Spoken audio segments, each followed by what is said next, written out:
This is insane, you guys. Yo, this is sexy, man. Broadcasting live from the internet, it's Tuesday night, and this is the PanelsOnPages.com podcast with your host, Lee Rodriguez. At the end of the day, babies are terrible people, and I'm not sorry for saying it. Jason Nyes. Motherfucker, I won best costume! Jose Guzman. Yeah, I know nothing about Firestorm, except for his hat's always burning. And Kelly Harris. Boy, love, it appears we got a penis in the mail. I glued my fucking eyes shut! I just want to see all these Yelp reviews of Jose's jizz. Oh, sorry, I knocked over the salt. Like you had anything better to do.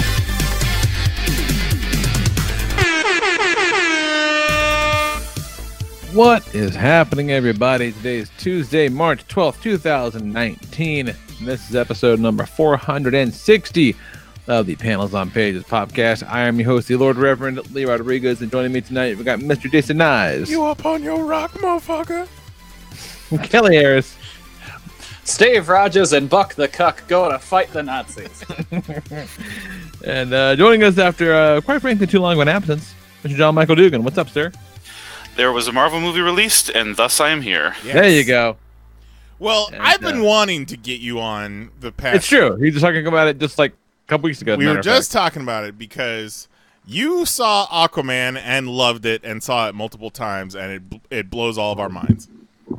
I really loved that movie. After being so disappointed by all the other DCEU movies, they finally come through with Aquaman for you. Yeah, they started to turn a corner with Justice League. It was like, I fully admit Justice League was like hot garbage, but it felt, if you ignored like 70% of what, like the movies and things, it felt like the Justice League. Like if you pretended that other movies didn't happen and like kind of ignored some things, it felt more or less good. Okay. My favorite part is when Cyborg and Flash went grave robbing. You know, that's what heroes do. Geffen Damascus Justice League you hear so much about. That's what heroes do. You got to grave rob sometimes. But Aquaman was the first one that really felt it felt like a Marvel movie essentially to me. Like it was stupid. It was stupid. It was fun. I love it. It was definitely stupid. So like a Phase 1 Marvel movie, maybe. Yeah, like I'm not saying like it was as good as like something like Winter Soldier or something. It just had like the tone didn't make me want to open up a vein kind of thing. Like it wasn't like just like grim and gritty for no reason. Yeah, no, it's a shining beacon of mediocrity amongst an otherwise nightmare hellscape. I really loved the touching on the political structure of Atlantis and stuff. Like I eat that kind of crap up.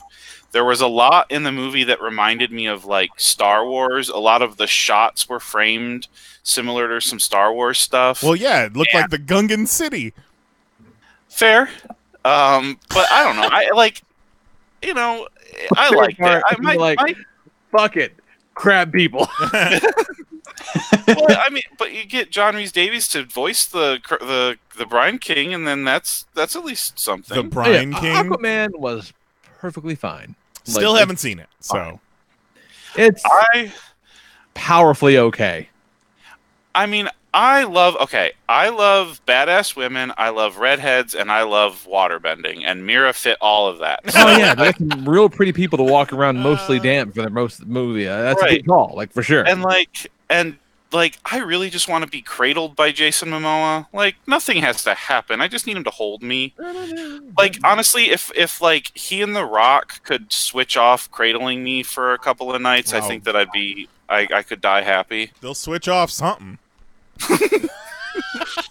Must probably switch on something as well. And that room's just gonna smell like coconut butter. Oh my god. So yeah, Jose is not here because he forgot how planes work. Right. Suspicious, I think. Because I have his flights in my calendar, And my calendar shows that he was getting back Wednesday, so I don't know if that logic really holds any weight. Maybe it's just a matter of he didn't bring his laptop or his microphone or anything like that with him, so maybe that's the case. Entirely possible. Almost guaranteed. Look, he's not going to go to a haunted Walmart and buy a laptop. That's right. Sorry, Kmart. Haunted Kmart. He can go and buy a belt. Maybe.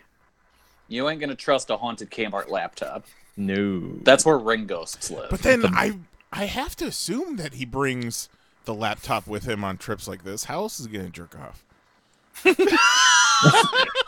Dude, you just use your phone. That's true. I was up here last night. No, not jerking before off. last. No, I was up here last night and I was looking for something online, and Nicole was reading her book and the kids were asleep, and I got distracted on the tablet, and I was, I'm gonna sit down and play with some robots while this thing on my iPad. And for starters, broke one of my robots. No! I can't play with this fucking thing anymore. Every time I touch it, something breaks and falls off on it. It's just too fragile and old at this point. So it's purely for decoration, which breaks my damn heart because it's a lot of fun. But it's old Megazord, and there's always some clips getting broken. So like, I've already had to glue parts together, and added last time I broke something, I had to add a piece of a square of Velcro so these things would stick together in their beetle mode, and it's not worth the fucking trouble anymore. So that kind of sucks. But I'm up here playing. I've been up here for a little bit. And Nicole opens the door. She goes, "Hey, you jacking it?" And I'm like, and I'm like, "No, I was just wondering. I thought you might hear just pouring it up on a Sunday afternoon." And I'm like, "Nah, babe, no, not pouring it up." Now, however, the correct question is, would you like me to? I said, now this time, a week from now, I'm going to be in an Irish hotel, and I'll definitely be jacking it. She goes, that man. She's like, that's fair enough. Jacking it across state lines. But they call it flicking the Blarney Stone. The Blarney Stone. Fantastic. It just, I was thinking about this recently, and it's like, if you ever over at a dude's house and you go and hang out in whatever their office space is, just know that chair they're sitting in, they've jerked off in. So that is a very interesting observation. Yeah, just enjoy that intimacy. Have you ever sat on a couch and then had your friend told you they fucked on that couch? Probably. But that's also another one of those things that at some point I've had that several times. Yeah. I just assume every couch has been fucked on. You live in a house long enough. There's not many places you haven't. No, I'm saying. Hot water heater. Been there. Garage door. The water heater sounds very, very dangerous. Yes, yeah. You don't want any sharp metal. You get tetanus in your dick. Yeah, that's not a good time for anybody. This is a public service announcement from your friends at the Popcast. Let's see what the fuck's up. Aside from that, there's not a whole lot going on, man. Same. Jax had a round of pants shitting last week. Oh, he's being a real little punk lately. Yeah, on purpose. You were just talking about what a sweet boy he is. Yeah, and then he lost his fucking tablet TV privilege just last week, and that's when he started shitting his pants. Yeah. Now Nicole says they can't possibly be related. Oh, they're related. However, I'm not convinced.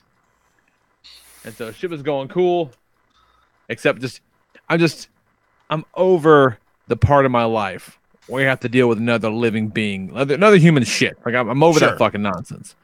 And it was like this kid shitting his pants. Is the other one just clogging the toilet because she just fucking shits out a bowling pin every time she goes? I swear to God, she's got bad digestion. You need to get a poop knife, man. You need to get Zoe eating them chia seeds. Means something. I'm just kind of dealing with these kids' poops. It's a fucking bummer. Maybe a vegetarian diet. But he shat himself in at the babysitter to the daycare the other day. Uh-oh. Friday. I get him in the car, and I'm so fucking mad at this point. We just spent the entire ride home just yelling at each other, saying shit we immediately regretted.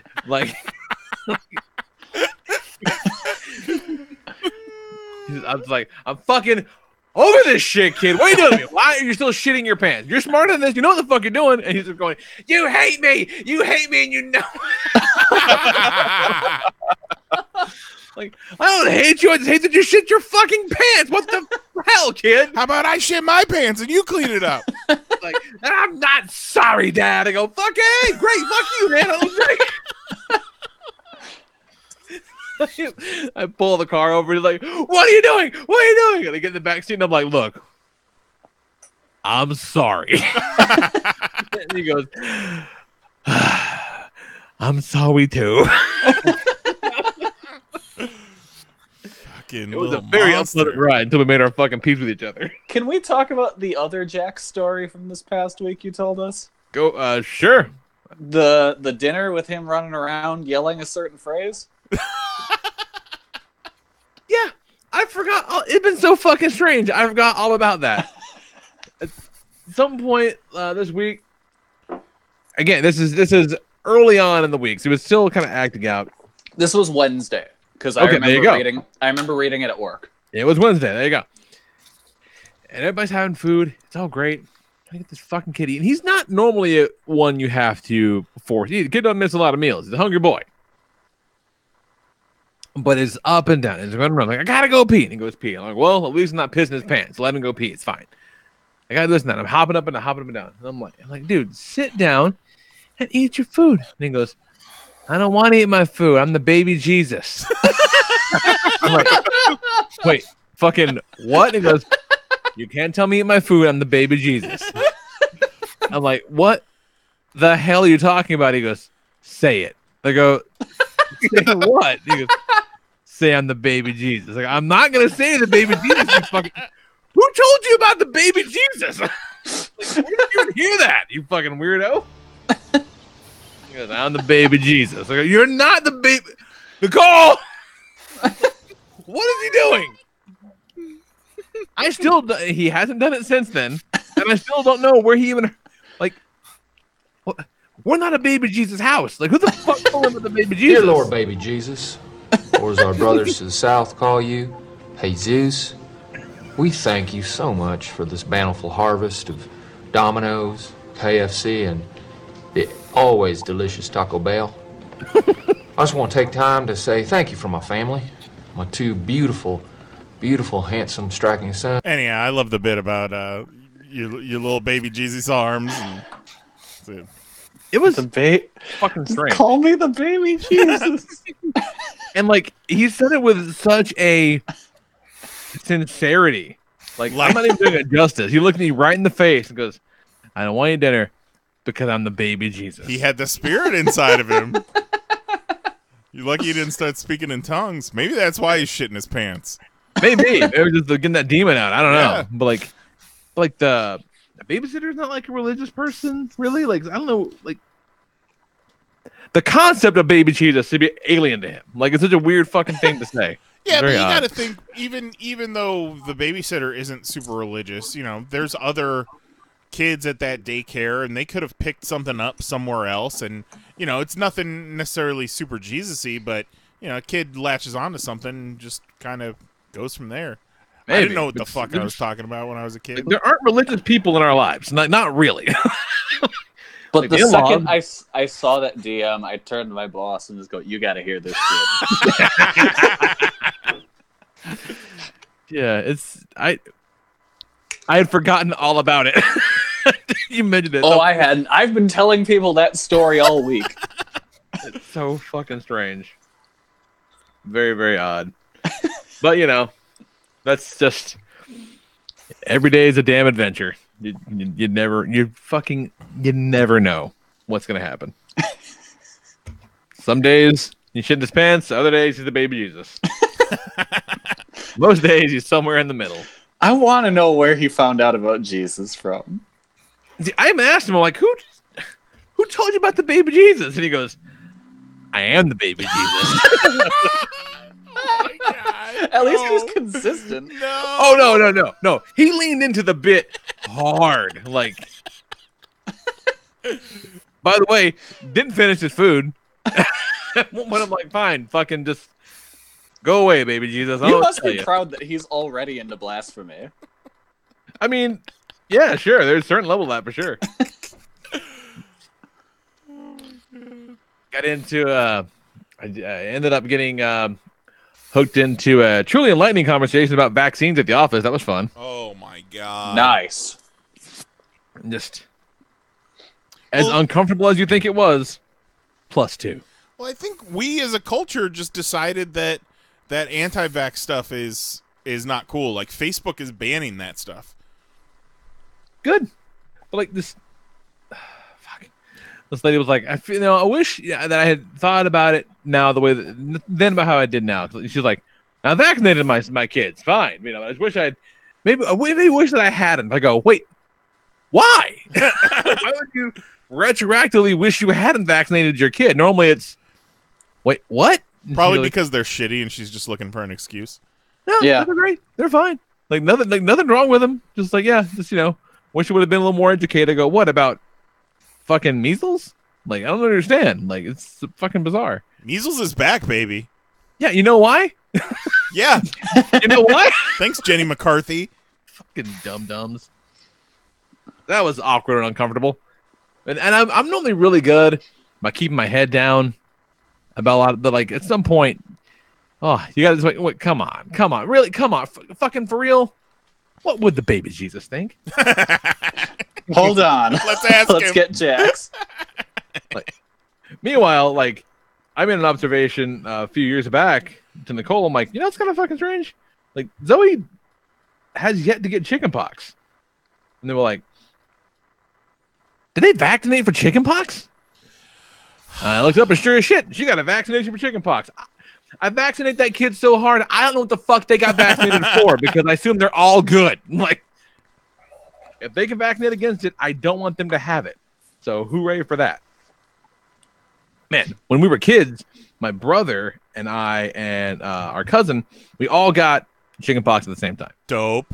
Like, and it was unpleasant and just terrible.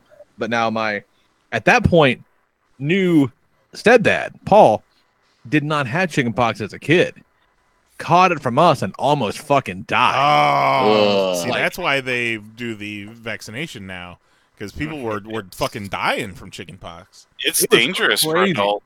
Yeah, it was and of course you're a little kid, so you're like, I don't like all this pink stuff, and I'm itching. This sucks. I mean, my stepdad's over there like fucking on death's door. It's super super strange. Yeah, I never had them.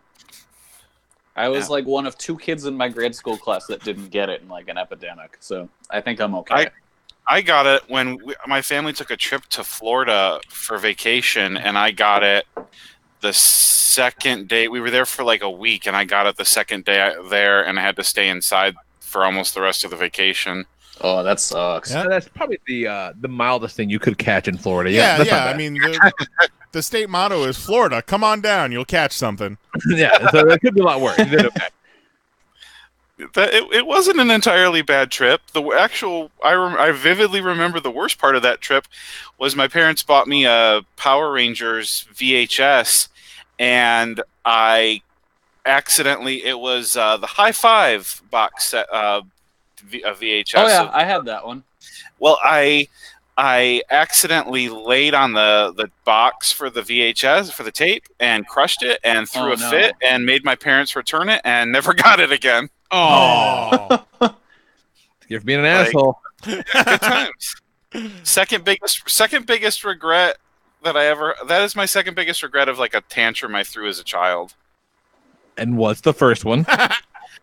The first one was, I hate it. I'm so ashamed. I've never talked to my parents about it because I hate how I acted. All right. My parents bought me for Christmas a Simon and Theodore from Alvin and the Chipmunks, like stuffed animals. They were like quite large stuffed animals. And I threw a damn fit because I wanted Alvin. And they didn't get Alvin because, I don't know, they didn't have it in stock or whatever at the time. So I threw a fit. They ended up returning Simon and Theodore, and they got me Alvin. And I have the Alvin to this day, and I don't even like looking at it because I just remember how much of an asshole I was. Just ugly. Just a shithead kid. We were all kids. I grew out of it, I think, mostly, but I was an asshole. Because I was if I didn't get my way, life wasn't worth living. So, like, Jesus fuck. I grew out of it by the time I hit like 10, and then had a bunch of medical issues. That grows you up real quick. And I'll do it. Up until then, like, there's videos of me being like at a pumpkin patch. I was a dick to my aunt. Like, I don't know. I apologize to my parents a lot now for just the fact that they had me. I just imagine being like a 5 foot tall toddler just being a shithead. Don't make him mad. We'll get you the Alvin. We'll get you the Alvin, John Michael. I mean, I wasn't like problem child. Like I wasn't like. I don't know. I was an asshole. I don't know. I'll leave it at that. I'm better now. I'm nicer now. And but I kids was are not shitheads. The first birthday that I had down here in Florida, I must have been 11, and I get all my presents, and then I look at my dad. I'm like, "Is that it?" And he fucking breaks down crying. Oh my God! Is that it? Seemed a little light this year.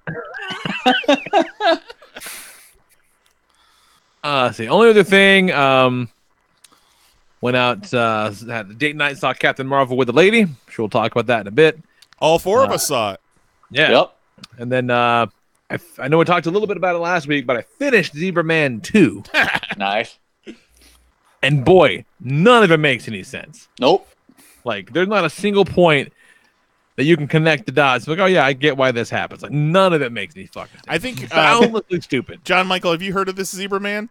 I have not. Lee, you're gonna have to. I mean, straight up, it's 100% pure uncut Japan shit.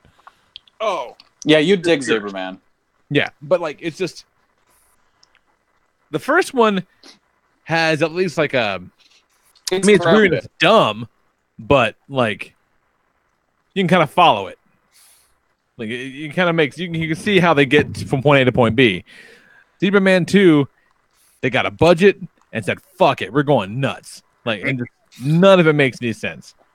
But a lot of fun. Would recommend it. It's on the Funimation streaming app, which I just found out after I finished it. But more importantly, the Blu-ray had a trailer for a movie called Robo Geishas, and that looks real special. We're talking samurai swords coming out of armpits, flamethrowers out of the butts, whole fucking nine. Oh, buzzsaw mouth. It's some crazy shit. It's by the same that dude. sounds like Meatball Machine adjacent. Kind of, yeah. It's the same dude who directed Tokyo Gore Police. Oh, okay, yeah. So it's kind of got that kind of weird fucking vibe to it. So that's next. Looking forward to that one. Yeah, that's all I got really, man. What's going on, Kelly? Okay, well, first off, I feel like I should make note of this.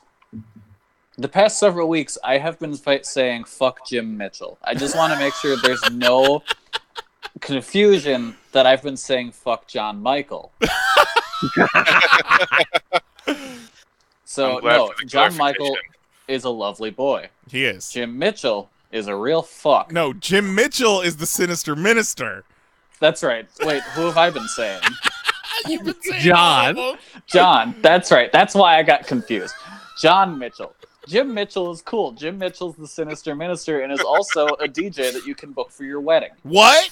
That's cool. Yeah. John Mitchell is a real fucking asshole. Allegedly. Allegedly. Nope, real fucking asshole. Come fight me in the parking lot. MDK all fucking day. I don't know if he'll ever show his face again because Captain Marvel made $153 million domestically, $455 million worldwide, the biggest worldwide opening for a female-led film ever. And he knows he'd get his ass beat in the Walgreens parking lot.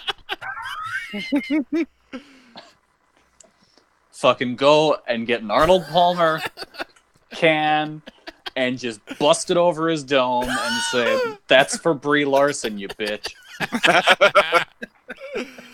Oh my god. I thought we were out. I thought we'd moved past this, but I should have known better. Jose's gonna have to listen to this episode because he loves when Kelly drags dudes. Get him, Kelly. Get him. Okay, so let's see. What have I done? Oh, I started playing. I think I talked about it a little bit last week. I've been playing Yakuza Kiwami 2. Yes. And I've made a discovery.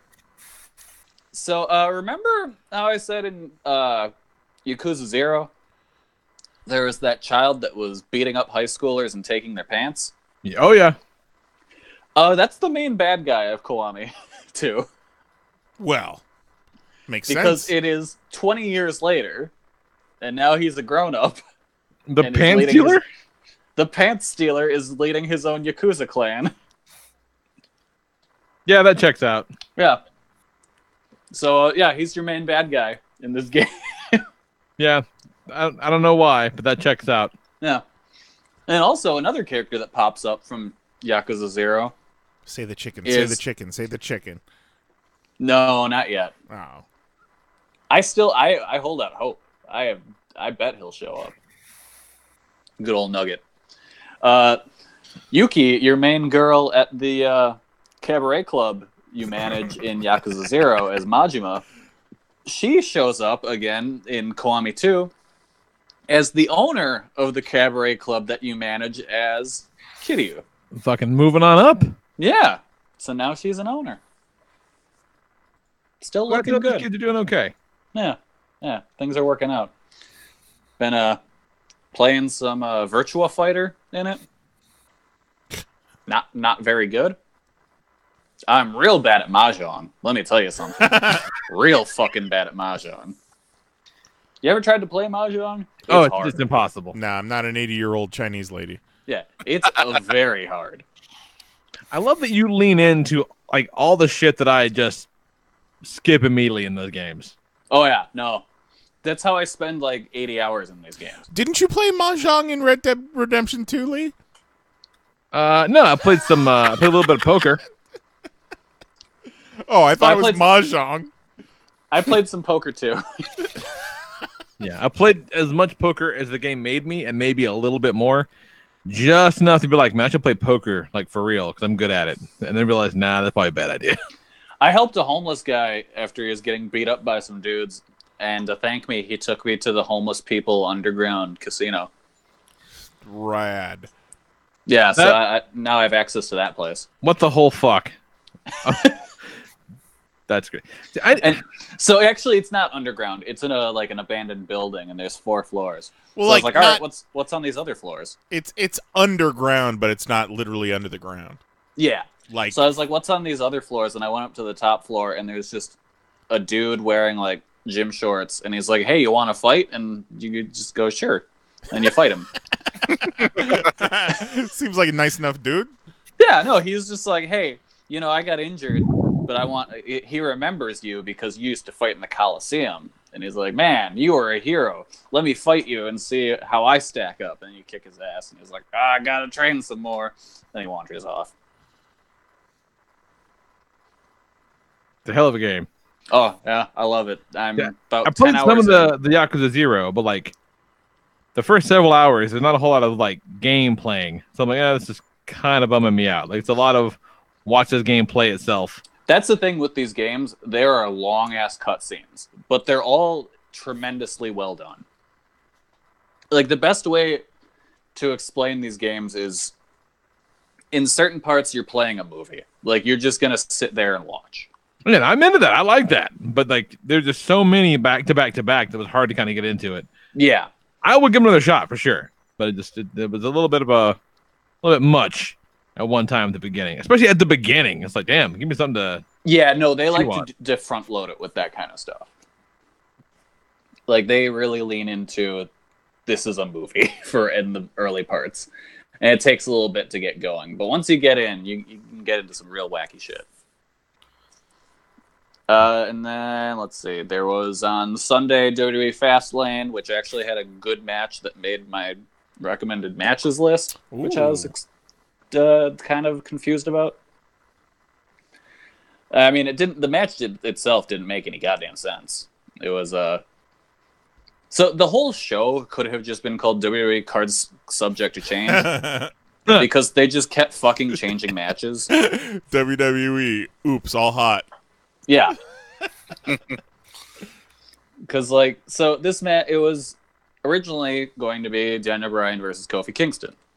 Then Vince just showed up randomly. He's like, no, it's Kevin Owens now. You're out. Like, okay, whatever. My best friend Kevin Owens. Yeah. So then they find, I guess on this show, the New Day convinces Vince. It's like, all right, throw him in the match. And Vince is like, okay. So he sends out Kofi, and then they announce, oh, it's not actually for the title. You're fighting the Bar. So he gets beat up by the Bar. And then what the fuck's a Bar? Oh, that is Cesaro and Sheamus. Oh, okay. You've seen them together. They do the Super Saiyan thing, or the what do you do in the fusion dance? The fusion thing from Dragon Ball. Yeah, I didn't know that's what they were called. Yeah, because they don't just set the bar; they are the bar. All right, okay. I'm not mad about that. So then it's going to be Daniel Bryan versus Kevin Owens, and then they're like, "Hey, now it's a triple threat match." And you're like, "Oh, okay."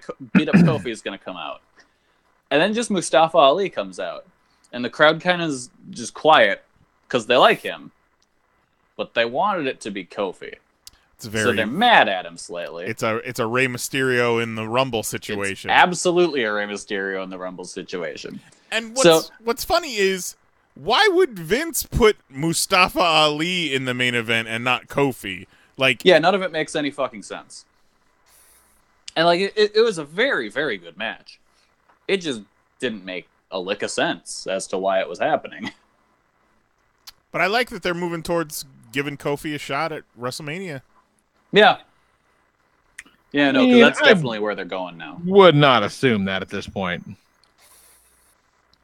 I mean, it's 3 weeks away, Lee.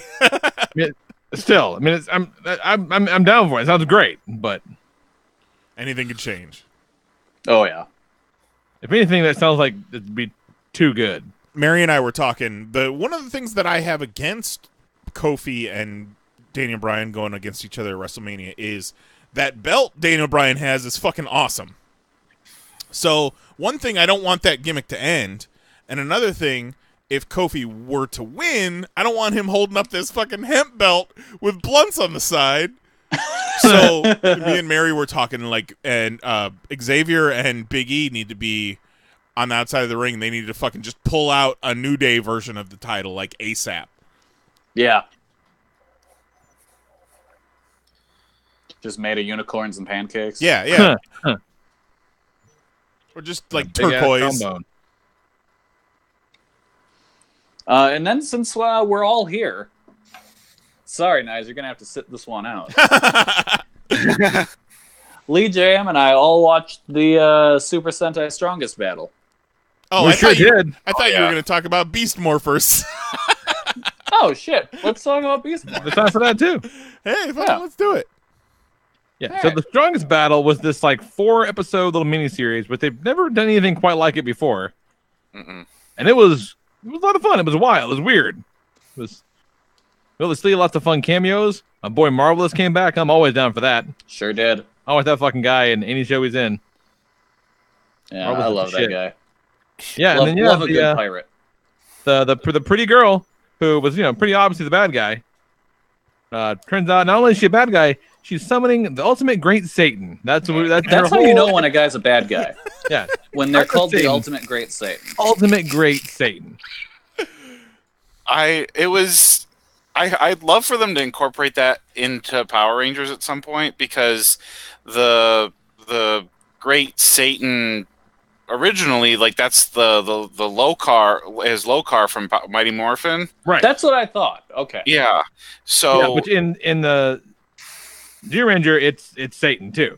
Yeah, it's Satan. So it'd be interesting if they incorporated that somewhere down the line for Power Rangers. But the special was a hell of a lot of fun. Honestly, I liked it. Was more exciting than just having a movie with characters. I know that when you paste this all together, it's about the length of a movie, but having it on a week-to-week basis and more like structured like episodes was just, I don't know, it was more fun for me. It just, No, I totally agree. like, I really would love for them to do this, something like this again. You know, I wouldn't care if they did something like this every year. Why not? Yeah. Like, they could just pick, you know, 5 or 6 random characters from whoever they can get, and have, you know, maybe some cameos. But like, the team that they picked was a weird combination, but I loved seeing Marvelous again, and I love seeing Yamato from. I was very happy to see Yamato again because I like that series a lot more than I probably should, and he's great.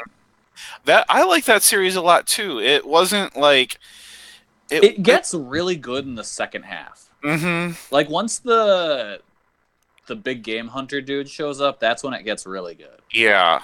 And Yamato's one of my favorite Reds. Like, I really liked that season. I liked pretty much all of the characters in that season. So like, it was good to see him again. And I loved seeing Stinger again because I love Q Ranger a lot.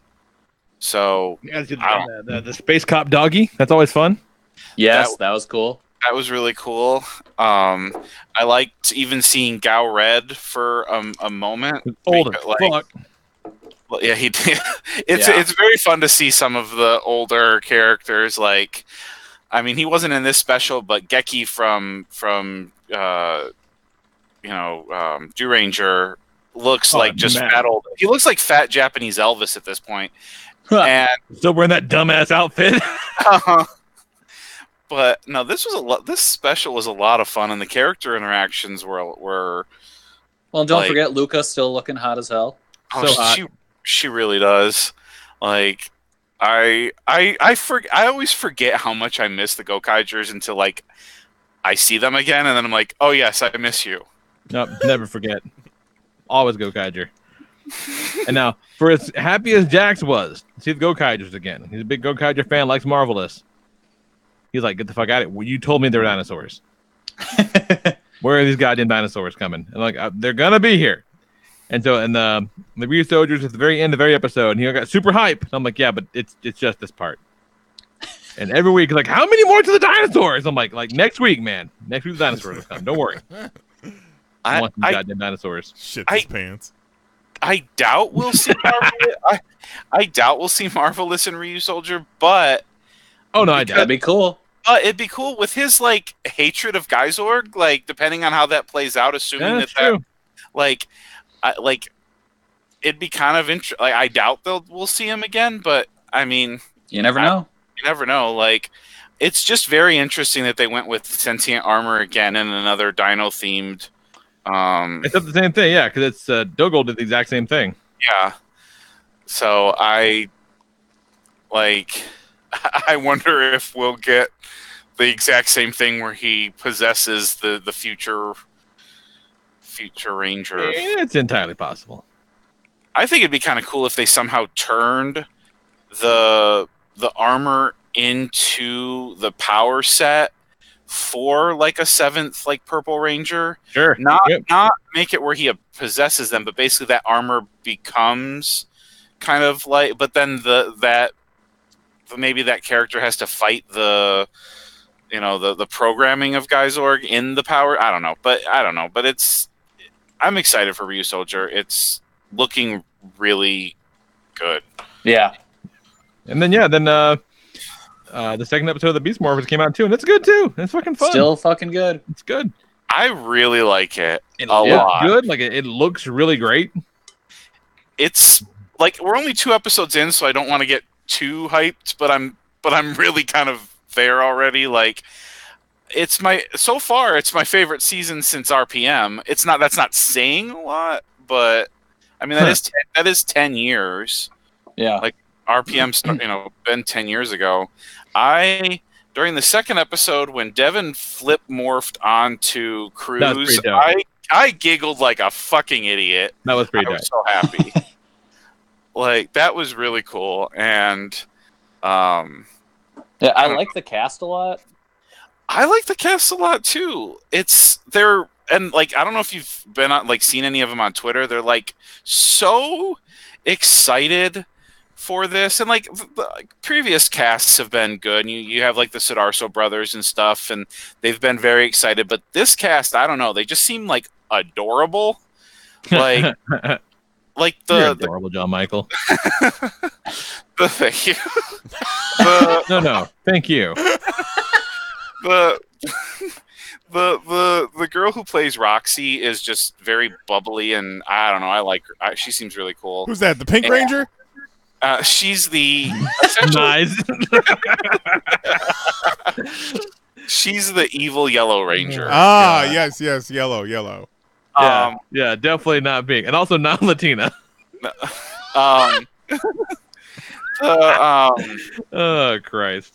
I find Nate, the character Nate on Beast Morphers, is so adorable. I want to protect him from this world. Like he looks. I think he's like actually like 19, but he looks like 14. The scientist kid. Yeah, he's a scientist that's been rumored to be the Gold Ranger. Oh yeah, So, makes sense. I can see he's that. a frail looking little guy. I am episode 1. I immediately liked all the characters. Like, Yeah, I even like the fake Bulk and Skull they got going. yeah, they're a hell of a lot better than like Victor and Monty from Ninja Steel. Like they're good so far, and honestly, like the show's not perfect still. It's still got some. I would have liked in the second episode for them to not have as much dialogue while they were piloting the Zords. It was a lot of just like, let's fill dead air essentially. Like, but the fact that they did not have a bunch of puns and quips and all this kind of crap while they were in their morphed battles was good choreography, man. It's solid. And yeah, the fights are really well done. they really are like, And like even like the new ones, like the new stuff. yeah, they're filming they're not relying that heavily on Sentai so far. Like most of the footage is new. Like obviously the Zord footage wasn't, but most of the fight footage was new. So it's very promising, and honestly, if the new Hasbro overlords can make these drastic changes like right off the bat, I'm very excited to see where the show continues to go in the future, like as they kind of get their feet wet and dig into it more. So And give me them toys. All them toys. I want those toys. it's been very depressing going to stores and not having any Power Ranger toys. Well, we have to wait until April. Yeah. Damn frickin' Canada getting everything early. Because that's when the Bandai deal officially expires, I believe, in the Yeah, US. That's right. Yeah. But But you know what? Put them out. What the fuck's Bandai gonna do? yeah, honestly, like, yeah, like really, what good is they got nothing. They lost the license and they gave up a long time before they lost the license. So Oh yeah, the last year they've been just treading water. yeah. Yeah, just put them out. Sounds like some other company I know.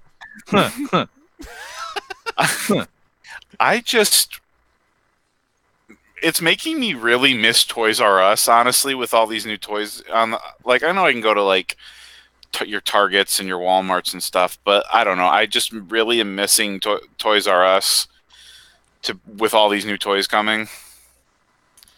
I wish it was still around. I like the NECA section that they have at Target. So more stuff like that where they're putting more specialized shit in stores that we're already going to. Because I was already going to Target.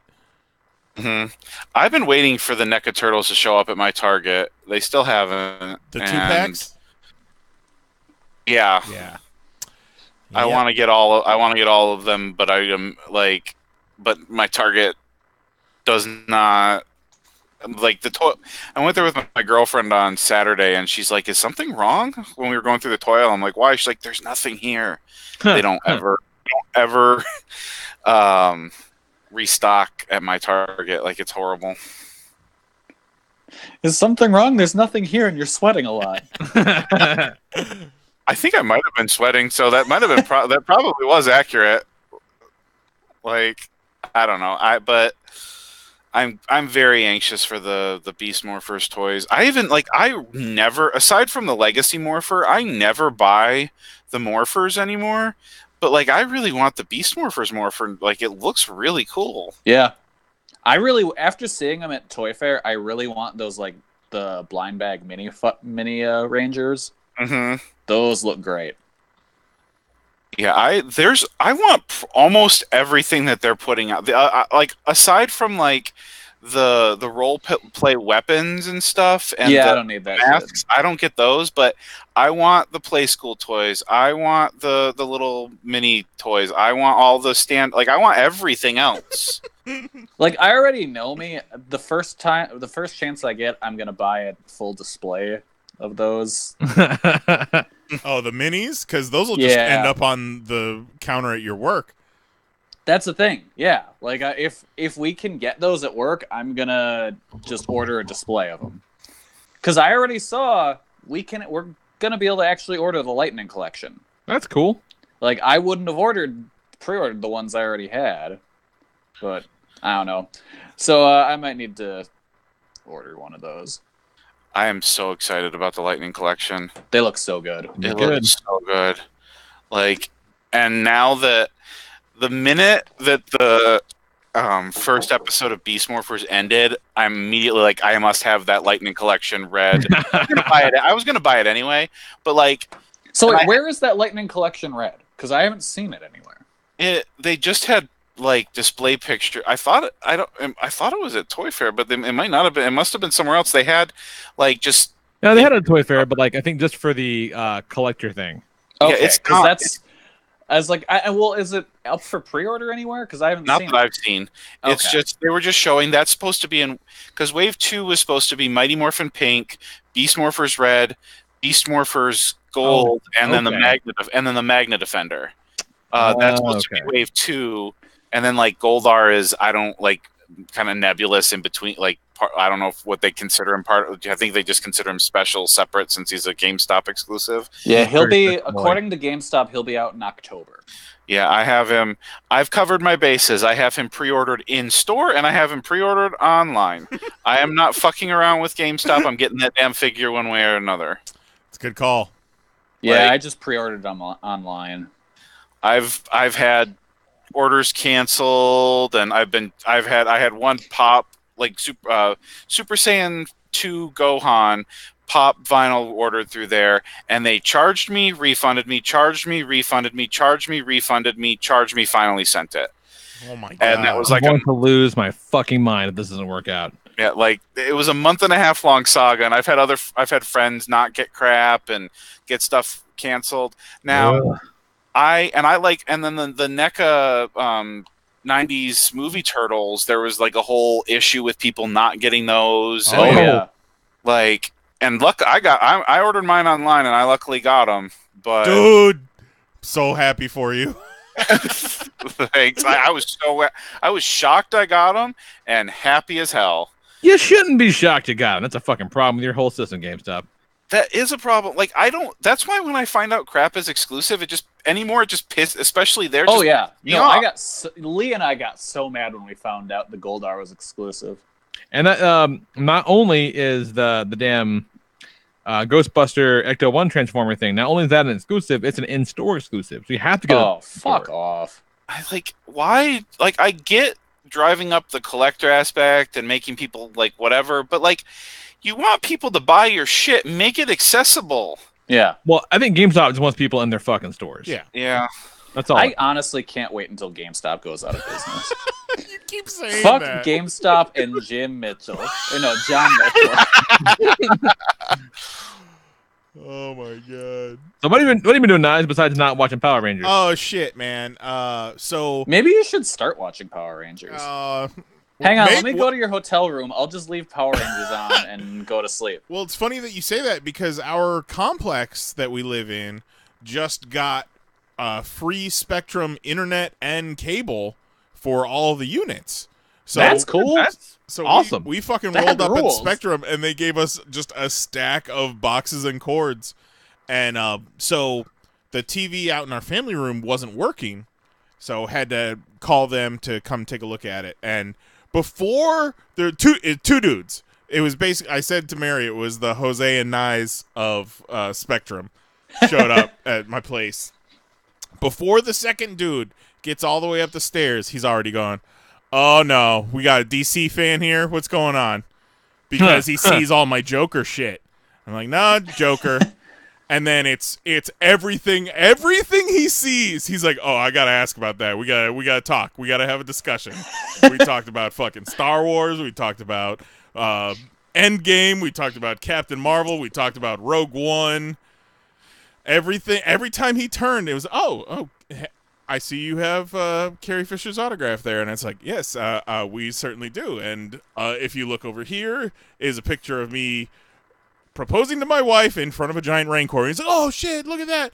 So, and then we move into another room, and in this room I've got my figure arts WWE figures. And he's like, oh man, fucking WWE, you big WWE fan. Everything. And it's like, oh man.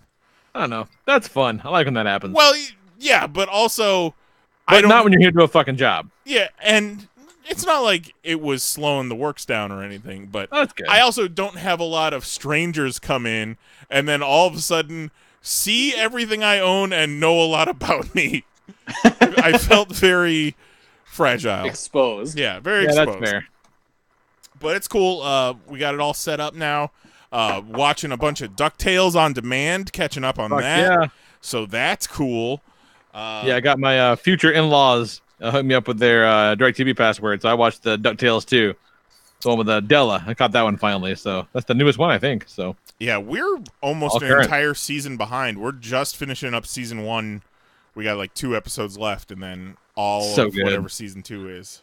I have so much to catch up on. I think I'm only on episode like 9 or 10. It's real good. I love what I saw so far. Just I'm bad at keeping up with things anymore. Right. Did you dudes see that Batman versus Ninja Turtles trailer that came out today? Fuck yeah. No, I haven't watched it yet.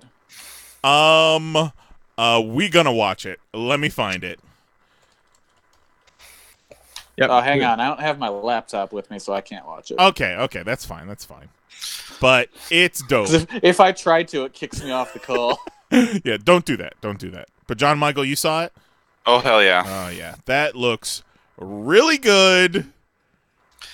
Who would have imagined? In my fucking veins. We truly live in just the best times for this stuff. Like, as a society and culture and country, it's shit. But for Ninja Turtles and Batman to be in an animated movie together, like, that looks pretty dope. Like, the Turtles kind of look like your 2003 Turtles, JM, a little bit. They have that look. They have a look of the comic Turtles. There's I can't remember the name of the artist, but one of the artists for like the IDW book, like they did a few of the issues, like the Michelangelo micro series issue. That kind of that artist whose name I could look it up, but I'm lazy and I don't want to. It kind of has that look a little bit. Not Mateus Santaluco, is it? Not him, because that I remember that because his turtle art is just beyond like this world. There's a one-off artist that did a few issues that they kind of have a resemblance to. Yeah, they seem to be leaning heavy from the comic book miniseries, which is kind of rad. That was a fun time. I loved that. I loved both I haven't read the second of the like Batman TMNT like 2 or whatever, but of there's 3 of them now. There's 3 total. There's like Batman TMNT or Batman TMNT 2. The one's like the cartoon version, and then the Batman Adventures, whatever the cartoon one is actually my favorite one that I've really. And that's the one no one gave a shit about. Like, we ordered super heavy and no one cared. I really like that because you have, like, Mikey, like, doing kind of like the opening to Batman the Animated Series. Like, I don't know. I really liked that one. Yeah, it was fun. It was good. And this has those vibes to it. So I'm all about this. And, like, Troy Baker, who's doing the voice of Batman, sounds a lot like Kevin Conroy. Yeah. He does a good Batman. Yeah. So he did Batman for what? Some of the video games? I think Arkham Origins. Okay. No, he's done it in some of the movies, the animated movies. He's done a couple of them. I know he did one of the Arkham, I think it was Arkham Origins.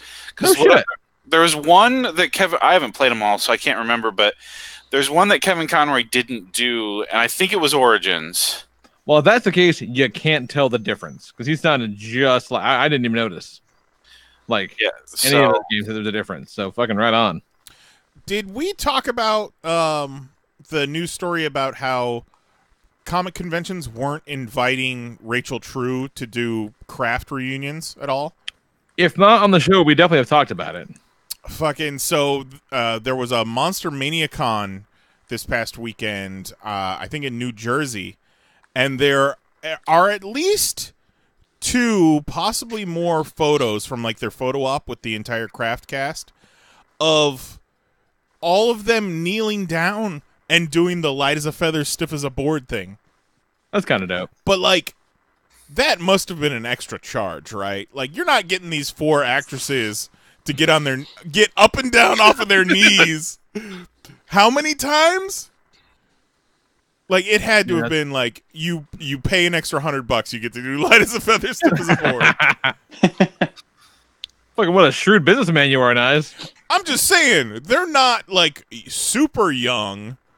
So it's just a goddamn, here, I found one right here. It's a convention center floor. Maybe they got that good archaic carpet. I don't know. Or maybe they learned from Jose and are wearing knee pads. But that's kind of fun. I can't imagine how many of those they actually did. Because the one Firuza Balk does not look like she's fucking into it. Get off this gross floor. Firuza Balk is looking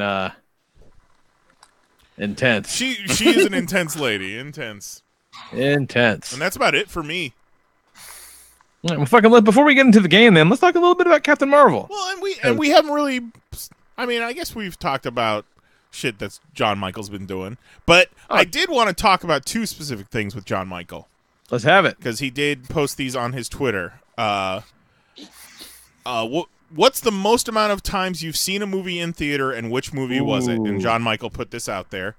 We got Black Panther at number 1 with 18, and he said that's fucking crazy. John Michael said before the show, if it wasn't for fucking Movie Passes bullshit, he probably would have gotten a 20. Mm-hmm. But he wasn't willing to keep paying for Black Panther. Yeah, because at that point, Infinity War had come out, and so I'm already shelling out a bunch of money for this. So I was when Movie Pass started their fuckery, I'm I have to tap out at 18. Terrible. Number 2, Captain America: Civil War at 16. Number 2, tied at number 2, Avengers: Infinity War at 16. Number 3, Captain America: The Winter Soldier at 15. Number 4, Aquaman at 13. That doesn't make any sense. No. Number 5, the 2017 Power Rangers, 12 times. That is so much. I don't have that kind of fucking time. Number 6, The Avengers at 11, and number 7, Spider-Man: Homecoming at 10. Jesus. And he didn't bother to list any that were less than 10. Yeah, what is he, a fucking chump? Right. And then if we want to talk about Captain Marvel, which obviously we do, John Michael has re-ranked all of the MCU movies. If you want to check this out.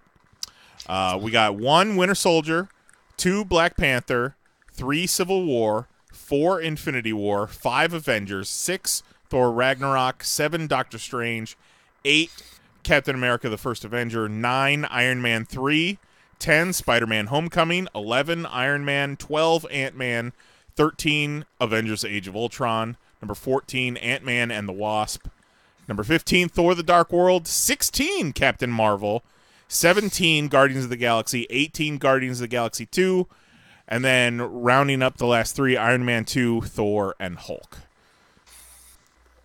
Huh, all right. It's nuts to me that you've got the Guardians movies listed so low, but I mean, it's an embarrassment of riches. Yeah, I like the Guardians movies. I just don't like the one on there that like really like Thor: The Dark World ranks higher than them. Like initially I liked Thor: The Dark World a lot more than I do now. When I rewatched it last year, I'm like, I kind of see why people don't like this as much. Right. But honestly, I like it because I like Loki in that movie. I like the final battle, and there's just like there are elements throughout the movie I like a lot. And while it's not the best movie, I do like it. The Guardians movies, though, I do like them. I just don't like them as much as other people do, and like I don't know. I just don't. Do you think this is? Do you think Captain Marvel might move up based on repeat viewings, or are you confident on that? 16. I could see it moving up a couple. Based on, because I've only seen it 3 times at this point, so fucking pussy. God. So it could fuck up. It could jump up. I could see it getting potentially like above like Ant-Man and the Wasp or Age of Ultron. I don't see it breaking a top Ant-Man or Iron Man or into the top 10 or anything like that. Yeah, but I could see it bumping up a couple spaces. I'd put Captain Marvel firmly in the middle of the pack. Yeah. It feels like a Phase 1 movie. Definitely. But the thing is that's not like a bad thing, because like you said, it's an embarrassment of riches. Like Right. being like a mid-tier Marvel movie is like being like an A-list DC movie. Yeah. I'd say I walked out of the movie and it felt like a Phase 1 movie, and it kind of reminded me like how much I love I never forgot, but like really just how much I love these movies, and like it really got me thinking about the older movies again and just how much I love them too, and how they've like the MCU has evolved and everything. So like it was kind of like a kind of returning home kind of thing. Like let's go back to 10 years ago and how these movies were kind of thing. So I liked it for that fact, that it kind of made me like remember the early days of the MCU. It is a very nostalgic movie in a lot of ways. Mm-hmm. And before you do much else, the shit they did with Nick Fury is incredible. Yeah, Nick Fury was great. Are you talking about the de-aging or just the character stuff? Yeah, like the de-aging trick they've done like here and there a little bit, but not for like an entire movie, and he looks fucking awesome. There was one spot where it was real weird and it looked like his face was coming off of his face. Oh no. Like I just caught it at one point. But I don't know if either Sam Jackson or fucking Coulson even needed it. Yeah, Sam Jackson doesn't look much different. Because I was watching Die Hard with a Vengeance yesterday, and that is 1995 Sam Jackson. And, man, he does not look much different. By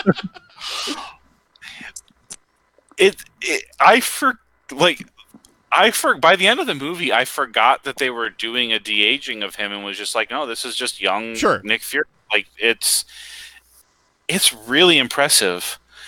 Like, Coulson looked... I mean, it looked impressive for him too, and he wasn't on screen as much, so it's not as they didn't have to do as much. But he looked a little bit more just like, here's Clark Gregg with a little bit more hair. Yeah, he kind of looked like he was wearing makeup a little bit. Yeah, like because you could still kind of see some, like he didn't look as young. Like if you put both of them together, it almost looked like Coulson was older than Fury at that point. Yeah, which was like, okay, that shouldn't be accurate, but whatever. I feel like with Coulson, you almost throw some wet behind the ears kid in there, but then the timeline wouldn't work out as well. No. Well, it kind of bummed me out. It drove me nuts. And even Nicole picked up on this. She's like, wait, why is this S.H.I.E.L.D.? Because the implication was in 2008 that S.H.I.E.L.D. was brand new after Iron Man. They hadn't named it or anything like that. Coulson was using the whole fucking thing, whatever. Like, so. That even got Nicole up a little bit. It's like, wait. I've seen these fucking movies. This doesn't make any sense. That's been a problem for years, though, because like when they made, because here's the thing, like now they've got a plan, but when they did Iron Man, they had no fucking plan. Well, yeah, like, but it's been done though.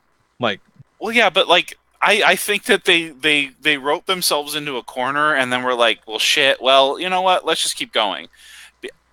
Because like in so Shield the TV show, in Captain America Winter Soldier, there's been implication that like Shield's been around, like it started based off of what happened with like the SSR in like your first Avenger, and they it morphed into Shield. So and like Fury had been part of it for longer than just like 2008, 2000. right, but like calling it Shield, it seemed like a new thing. Right, I'm headcanoning this. I've made my own reasoning because it bugged me too. My thought process is, at some point, Coulson got tired of calling it Shield and wanted to call it by its full name, and just started trying it with Pepper. And by the end of the movie, he'd given up, and he's just like, just call it Shield. That's how I rationalize it in order to not have it bug me. I'll allow that. But it. But also, he's a secret agent, so he could have just been bullshitting to Pepper. That's true, too. Also true. But I also do love, and I like that they call it out in this movie, how S.H.I.E.L.D. is like a secret organization, and yet they've got their logos plastered on like everything. But, because the movie was, it was a solid movie. It was a fun movie. I liked it quite a lot. Fun, definitely fun. It was really fun. I did not see the twist coming, which is kind of nice. Like, they definitely got me. The stuff with the squirrels, I didn't see that coming at all. Yeah, Right. I still don't know how I feel about that. It was weird. Because like, they're always assholes. Like, always the assholes. I like it in this because I liked Ben Mendelsohn as Talos like a lot. He was one of my favorite parts of the movie. So I was like, give me some, like, I like that it was something different, something new. And I really do think that they can still, if they want in the future for the Skrulls to be the true antagonists, like they can still do it. Yeah. I mean, there's numerous factions. Like, yeah, you just need to find the asshole Skrulls, right? Yeah, and honestly, at this point, I think it would almost be more interesting if you have the asshole Skrulls and then you have like Talos there to try, like, fighting against his people because, and like now he's got internal conflict, but he doesn't want to, I think that leaves them with, something interesting to go for. The go Skrull forward. effects look incredible. I fucking loved the shape-shifting effect. Oh my god. It looked so cool. I said out loud, nice. Yeah. The shape-shifting looked amazing. The makeup is incredible. Like, they looked awesome. Like, they had weird dinosaur teeth, though. I like dinosaur teeth. It's weird round-ass teeth. Look like cartoon dinosaurs. It was rad. I liked it a lot. It was fun. And like Captain, she's fucking cool. Yeah, like some of the legit negative reviews that the movie was getting, not the piss baby negative reviews, were talking about her performance was not strong, but I thought she was pretty good. Yeah, no, I liked her a lot. No, I think the movie itself isn't like a laugh riot like some of the other movies are. Like, it's got some humor in it, but like, it's not as funny as like a Guardians or whatever. But like, she's so fucking cool though. But it doesn't need to be funny, right? It doesn't need to be. Yeah, it doesn't need to be. But she's super fucking cool. Like, just she got like her she got a little swagger to her. Like, I really enjoyed it. I think it was the tone. I think was really good, and I think she's rad as fuck. And like, her and Fury play up each other really well. Like, Fury's having Sam Jackson's having a goddamn ball. Right. Which is cool. Yeah. Just wearing regular people clothes for once. Right. I think Brie Larson did a good job. I've seen some reviews say that kind of like a lot of the Phase 1 movies where you could kind of see the person grow into the role a little bit more and have a little bit more to do in future movies. And I tend to agree with that a little bit because we got so much of her here where like her personality was there throughout the whole movie, but because of the amnesia, I don't think she completely got to be herself until the end. Exactly. So I'm looking forward to Endgame and like Captain Marvel 2 or wherever she appears next after that, where she's like, she knows who she is. We've gotten the origin. We've got the amnesia out of the way. Absolutely. We can hit the ground running with whatever the conflict is. I'm looking forward to that. So, because one review that I had seen before I saw the movie was saying how, you know, with the amnesia, where we as the audience know who she is, or at least, you know, we know she's Captain Marvel and we know she's got powers, obviously it's from the beginning, but as comic book fans, we know kind of generally who she is, that we're kind of just waiting for her to figure it out instead of where and we learned some things along the way that are different from the comics, but it is a little bit kind of just like, okay, we're waiting for her to figure it out. Yeah, but also the vast majority of the people that saw this movie Don't know never who the heard of fuck she Captain is. Marvel until Yeah. 6 That is months true. ago. Oh yeah. True. So I think that I can see why they went the amnesia route, and like I think it kind of expedited a lot of stuff so that we could like not. I just based on how her origin actually is, I think that this just helps like get the things going for a movie. And in the end, after the first time I saw it, I'm like, I liked it, but by the second time I saw it, I'm like, okay, now that I know the pacing of the movie, I know where it's going, I know what to expect, I was able to enjoy it more because I could see the journey for her a little bit clearer after, like, I could sit back a little bit. And I don't know, I thought she did a good job, and she was engaging, she was playful, and I still love her when she's breaking free at the beginning and like beating everybody up, and then like when she's Beating the shit out of those dudes. She's got Mega Man blasters. yeah. Like, and I also really like the battle in the ship after she has her full powers, where she's like, some of the action is not staged as like fluently as I would like. It's a little choppy in some places, but I do really like when she's getting her full power and she's blasting herself across the room because she's not used to the full power. I really enjoyed like her figuring out just how it actually work. You've never seen a human being laugh so hard in your life as when those fucking tentacles came out of that cat's mouth. I thought Nicole was going to actually die. And like, I've been waiting on that for 6 months. Like, the minute that they showed the cat as an accessory, I'm like, oh, it's fucking Flurkin. Okay, Goddamn cool. Flurkin. They're gonna do the Flurkin bit. I was not the biggest fan of how Nick Fury lost his eye. Because he knows this thing is a tentacle monster, and he just holds it in front of his face. Yep. But you know, my buddy John pointed this out to me. He pointed out two things about the movie. Tell me, John. In Captain America: Winter Soldier, Nick Fury tells Cap, "I lost this eye the last time I trusted someone." Well, it was last time I trusted someone, I lost an eye. Yeah. And yeah, that still works, but it doesn't make it any less stupid. And then the other thing he pointed out was that I didn't know this, Brie Larson is like deathly allergic to cats. Oh. Mm-hmm. So if you watch, she barely ever touches that thing.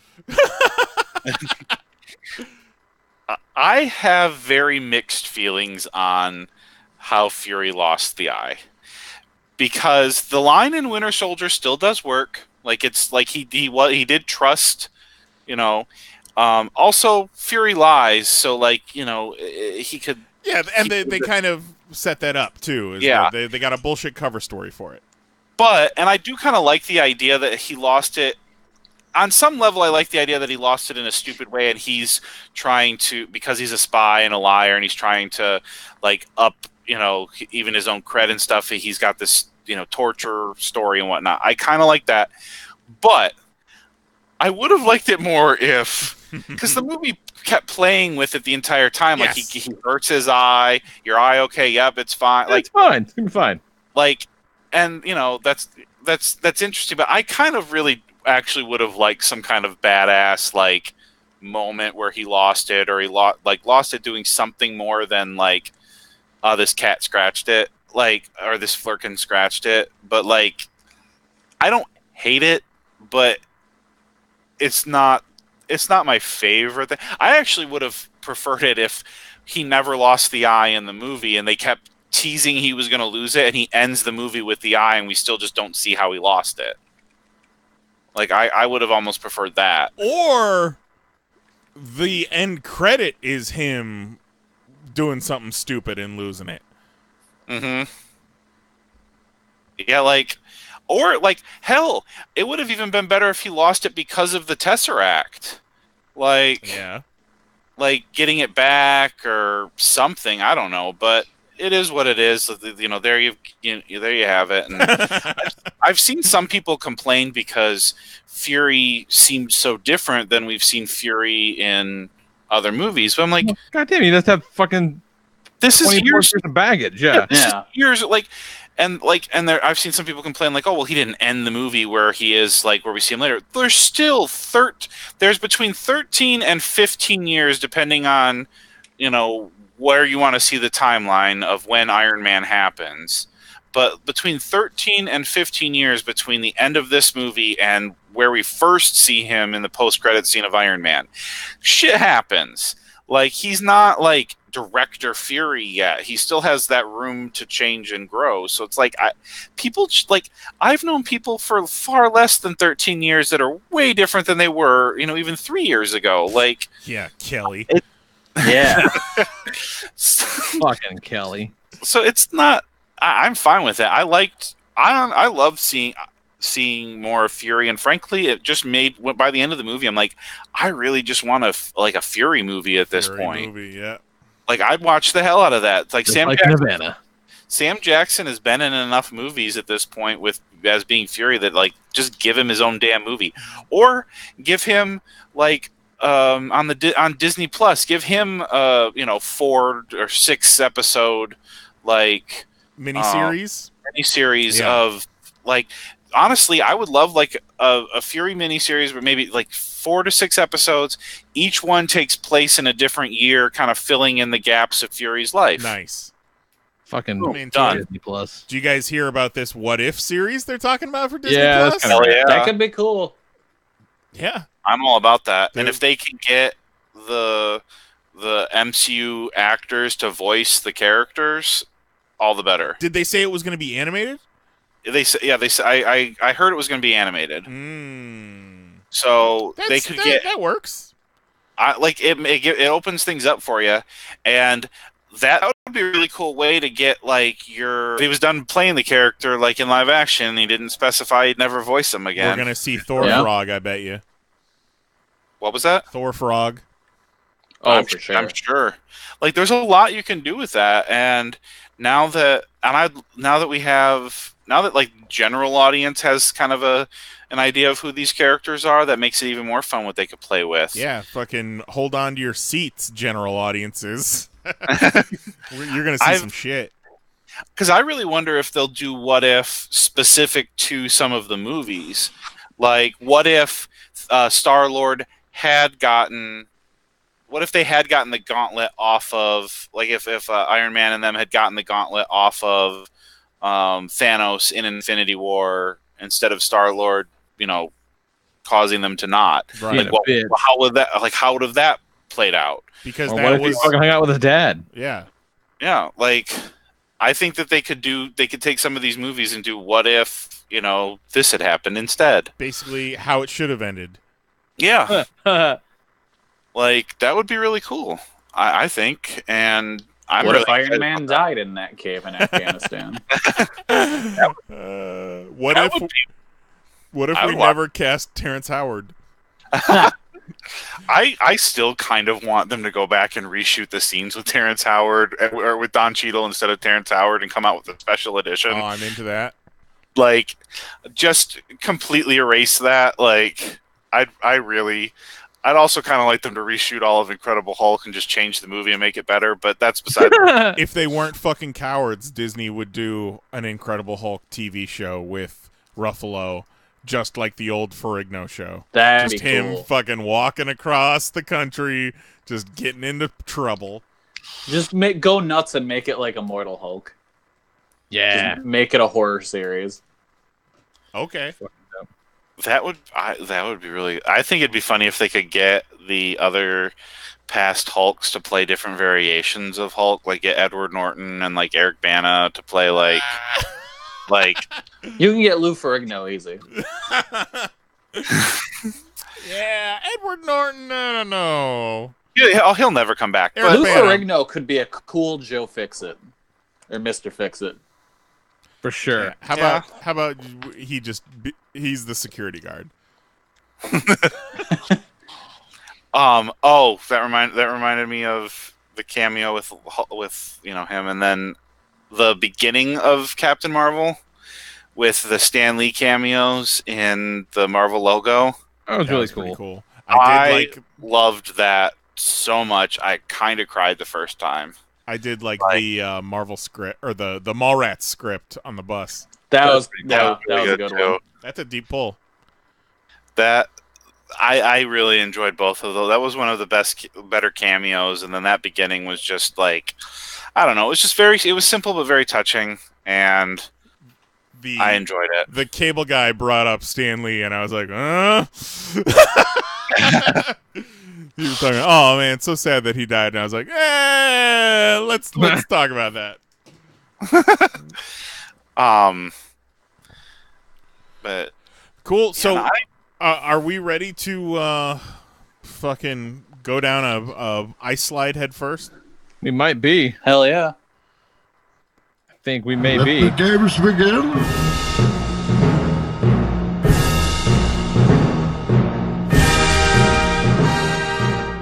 John Michael, have you been following our Pop Winter games at all? no, I am like, I want to say 20 episodes behind. I need to catch back up. I've been bad at. So I've been very bad. you so know I need to the catch back up. you know the Okay, actual so- fantasy sports. So that- JM, lately, I've been every now and then I'll remember that a guy sucks, and I'll say, "Fuck John Mitchell." So I just wanted to catch you up. That's what's been happening lately. All right, I feel like I'm all caught up now. So it's another version of Zero's actual fantasy sports, but it's Okay. it's the Winter Olympics, and we have teams of 3, and then you have to pick members of your team to compete in different events, and then the scoring is all 4 of us will give each competitor a score out of 10. Okay. Lee, you got that link? I do. I will drop it in. I will message it to you now, John Michael. And this week we are doing Skeleton, which is hilarious because we found that video of that chick getting hit in the face with a broom doing Skeleton the week before. Lee, can you drop that in our chat too? Because I don't think I have that link handy. Dope. Yes, I can. All right. So yeah. I don't even have So yeah, this week is Skeleton, which is where you grab onto a little sled and you go down a fucking death chute. Sounds very, very unsafe. Like of all the shit that I wouldn't want to do doing this, this is definitely up there. This sounds like a goddamn nightmare. Yeah, this was someone looked at bobsledding and was like, you know what? Fuck the other 3 guys. And can we also take the walls off the bobsled? And can they also lay down on their tummy? Yeah.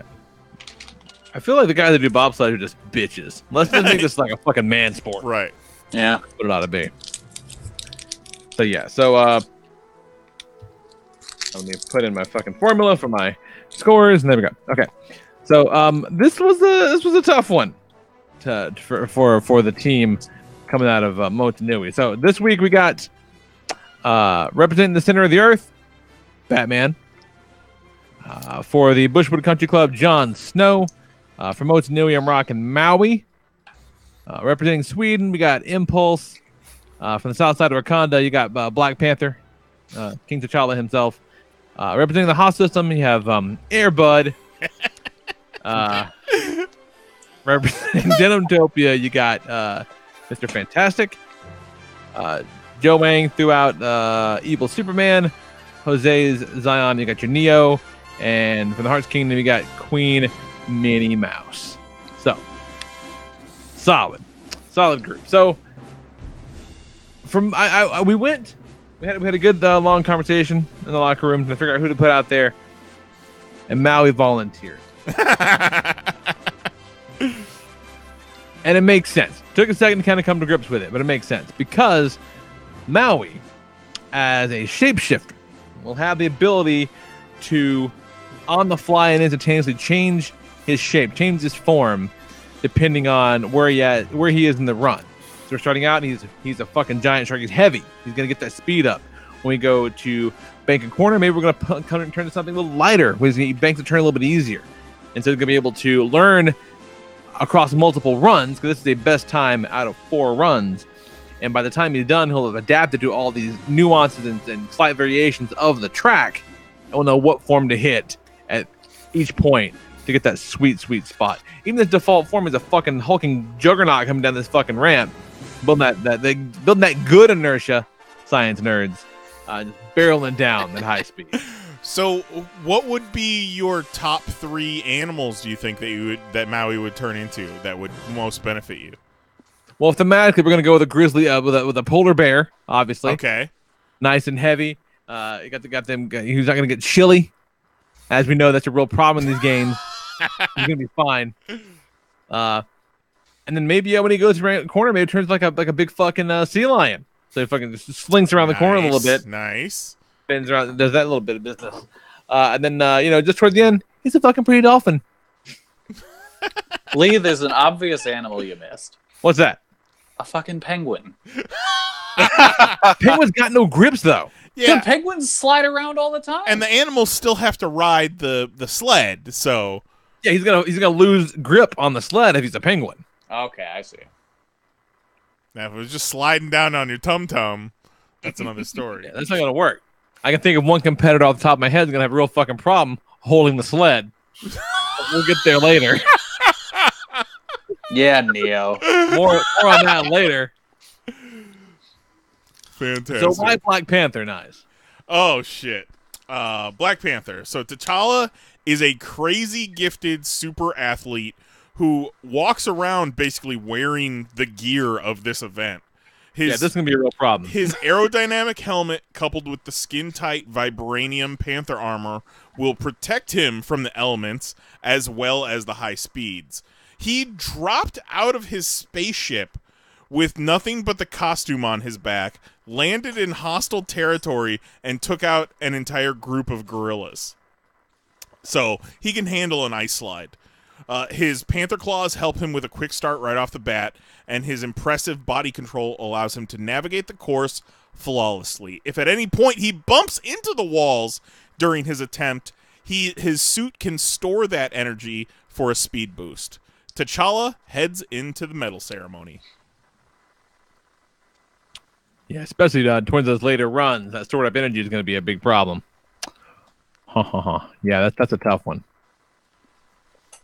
Okay. I love the silence. Taking it through. That's pretty good. All right, so you know who else has got a real rad suit? Who's that? Batman. That's true. That's true. Now we know for a fact Batman has a slalom skiing outfit. Yep. Just Batman, got a couple runs, so he can test some things out. Use what he's got on him. Say like, okay, maybe I want to be lighter this time. Maybe I want to be heavier this time. He's got a lot of shit he can fuck around with. So he's gonna by his third trial, he's gonna find the right combination he needs to slip and slide the fastest. And he's fucking Batman, so he's gonna be just shove those pointy ass things back in his head, make himself all nice and smooth, glide down that slope. Okay, like it's like he's made of butter. The slope's made of butter. Everything. Butter on butter. All butter. Butter all day. All right. Okay. Denim hit us up on Twitter. Right. At Panels on Pages. And basically said his strategy was for Reed Richards to stretch and pull himself down. Well, I mean, it's a tweet, Lee. You could read the whole thing. He says, I am too lazy to send an email tonight, but I clearly take a gold tonight as Mr. F will stretch himself and repeat to the finish line. What? But, like, anything, the more you Sounds come like an off, answer a Melvin would give. like, the more you come off the sled, the more you're fucking up the aerodynamics of the sled. I Like, think and a better benefit of Mr. Fantastic is he can...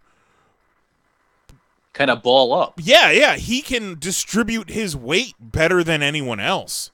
yeah, Like, just he fucking can- turn into a bullet. But that's he not can what we decided to do, so fuck that plan. He can completely flatten out on the sled if he wanted to. He could front weight it, make himself super aerodynamic, and even use body parts to kind of...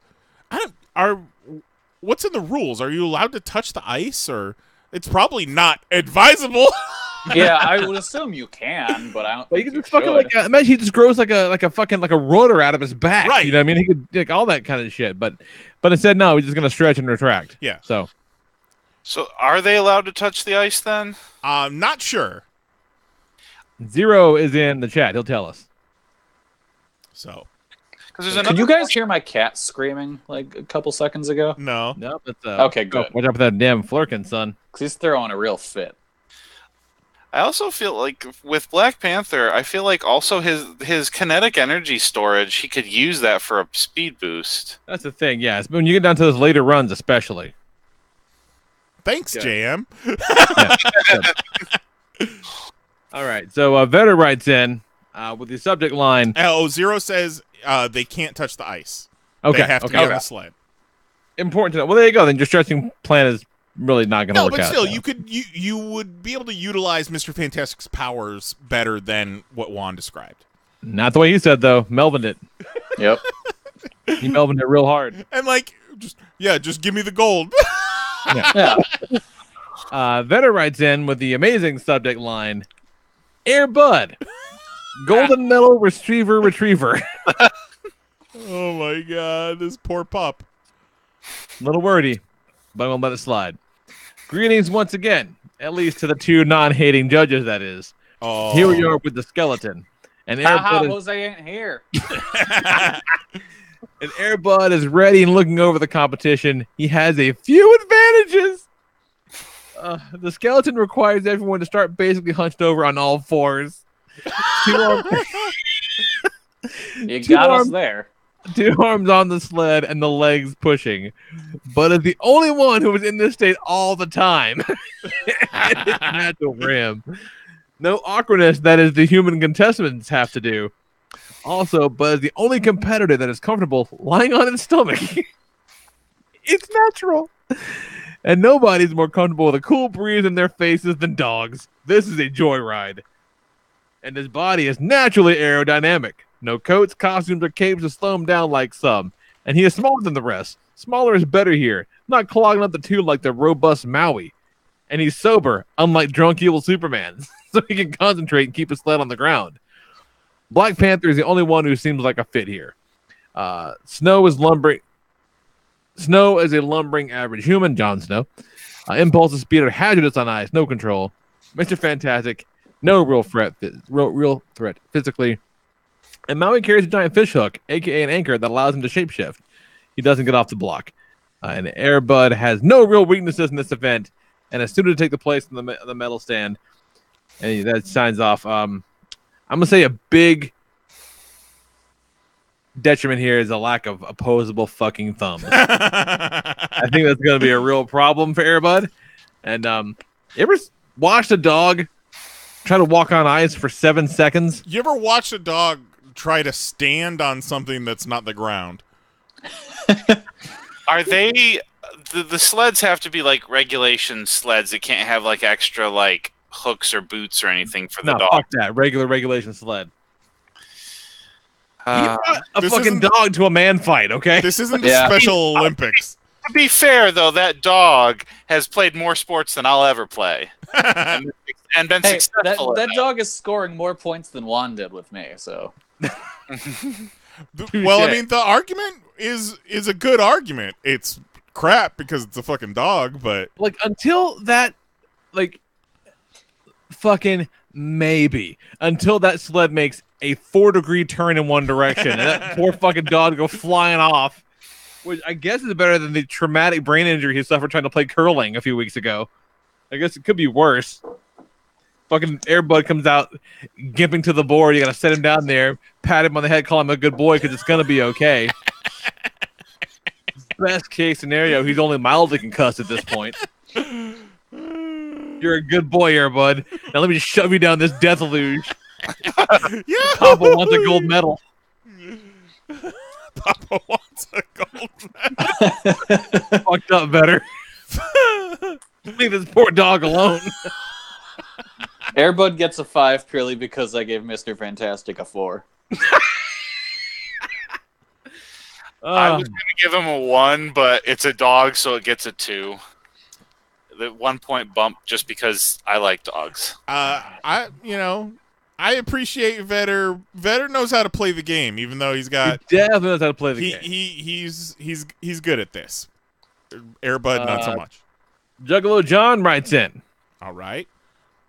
How's the length this week? Good. Impulse, Neo, and Evil Superman are the only 3 competitors this round that are faster than a speeding bullet. Seeing as how sliders take a running start of about 50 meters before hopping onto the sled, no one else can catch either of these 3. That is a solid bit of business. I didn't fucking know that. Impulse, in my opinion, is the fastest of these 3. I do concede that Neo and Evil Superman can fly. They would have a much better fine control, but Impulse has hands whirlwind, but sort that out in the practice runs. To win, you just have to cross the finish line first. Good luck, Juggalo John. Goddamn. That's a man who did his homework and came with a rock solid bit of argument. Holy shit. Okay, but here's where I think speedsters kind of are at a disadvantage. You don't want to go too fast, or else you'll go fucking flying. Ooh, good point. Because you can't slow down. I mean, Captain Cold is one of the Flash's main rogues, and his powers are ice. I don't really feel like the fact that this is ice-based is gonna. But you have to remember, once they're on that sled, they're just on the sled. They're on the sled, careening at Mach 2 down the first bend. That's what I mean. Like they have problems with ice, so I think that I honestly don't think that he's best suited for this. But as a speedster, don't you have crazy good reaction time for the banks?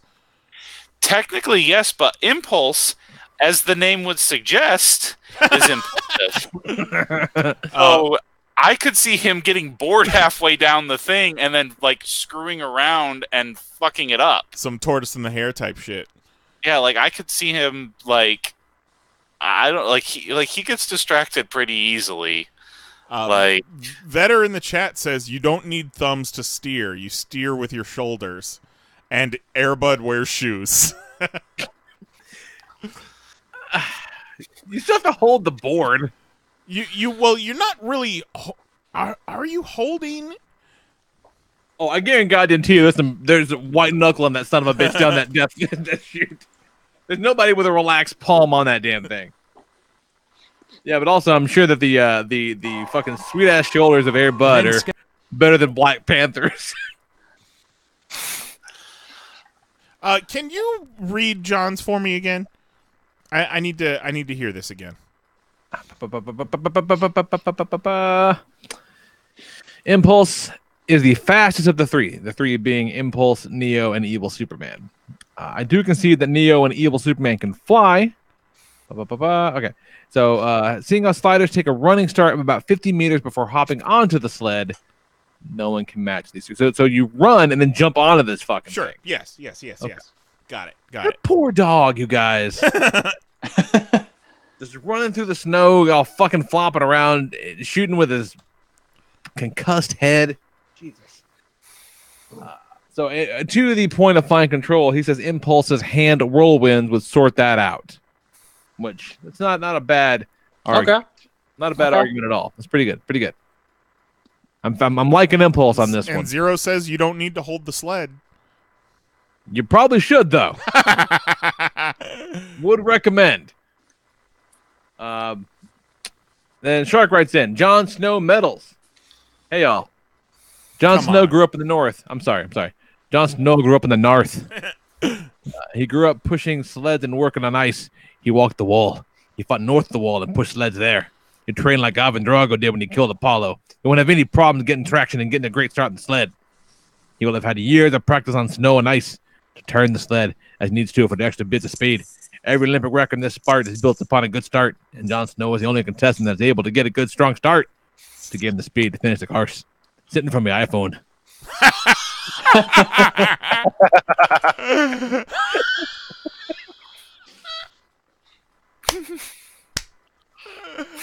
Now, Oh, that got him an extra point. that was me. I know, but still. My dramatic reading gave him an extra point. Now, Wait, a lot of what he says is making a lot of sense, but like, Jon Snow also didn't have like a whole lot of time for fun and games either. So, like, I don't think he's necessarily like a. Yeah, he's fucking lived in the snow, which is an advantage for sure. I live in the snow. I couldn't tell you shit about this. Yeah, Kelly's pushed a sled or two in his life. and he's always bitching about winter's coming. Yeah, he doesn't like it. Doesn't like it at all. Winter's coming. I don't watch cool. that show, but I just assume that's what they all sound like. They all sound exactly like that. Every once in a while, one of them gets winter's naked. coming. Fuck I have to go fuck my brother. Shark said something about he's going to get the fastest start out of everyone, and we just talked about he's impulse. not taking into consideration a couple of our competitors here. Now, I used to be a zombie or something. What a Melvin. I think technically he's a zombie now. I'm a zombie He's now. undead, at least. I don't know. Like, in most scenarios, I'd call Jon Snow a big fat fucking Melvin. Yeah. But he kind of won me over with some of this. I'm not gonna lie. I know from the almost iPhone. nothing about Jon Snow other than like he That's knows funny, 'cause nothing. Jon Snow also knows nothing. That's He what knows I'm saying. nothing. Jon Snow. He knows nothing, and so that I think puts him behind because he knows nothing. But his last name is Snow, and this is ice based, so that does give him some. In the world of Game of Thrones, Snow is the last name to all bastard children. Oh, they don't get to take their father's names. So he's got that going for him. Yeah, cool. Dad's not showing up to the Olympics, I don't that's know. for sure. Jon Snow just seems like a dude. Right. Like he's very put upon and all sad and shit. He looks like a putz. He did get to fuck his cousin in the finale of the last season. That was kind of nice. with all that I armor, got to and, fuck with my armor and cousin. with armor and stuff, that doesn't seem to lend itself to this either. So, is he gonna like nude up? Leather armor though. Is it? Sorry, Brock Stanton fell down. Hang on. I was gonna be really sad until I fix it. I don't know. Okay, yeah. So not a true 100% Melvin. Not gonna lie, not bad. All right, who else we got? We got Joe Wang's Evil Superman. I feel like drunk Superman is not gonna have the fine motor skills to pull this one off. Yeah, he's gonna drive into a wall. What evil Superman is this? Is this a specific evil Superman or just like generic? It's No. Superman 3. Okay. So like drunk evil Superman. Yeah, he's just gonna fucking plow into a wall over and over and over because he's gonna do the fast thing, but he's not gonna slow down at all. So he's just gonna fucking plow into a wall. Just drunk Best driver case style. scenario, he's a liability in this one. Yeah. Neo is gonna have fucking downloaded some skeleton player bullshit, which means he's gonna be like the best human skeleton player, which is still not good enough to be like a Black Panther. Yeah. Yeah, but Neo also, in Matrix Reloaded, he flew through the air pulling like the entire city with him. So he could bend the reality of... No, you can't bend reality. I can't bend reality. Yeah, no. You can't bend reality. It's against the fucking rules. It's a gentleman's game. Huh. Yeah. Neo's just a solid, regular ass skeletoner. Jose didn't send in an argument. Of course not. Oh wait, did he send in a voicemail? I looked under voicemails. There was nothing. Also, just so you all understand, this motherfucker asked me the phone number today for the voicemail. Like I don't say it. Every week. We've done this. We've done this dance before. I know. Fuck. All right, and then Kat said she's Pictures inspired. of that they put on people sledding is fucking terrifying. Kat said, inspired by Juan's tweet, she writes in, I was too lazy to write an email, so you can tell them that Minnie wins because she's a queen.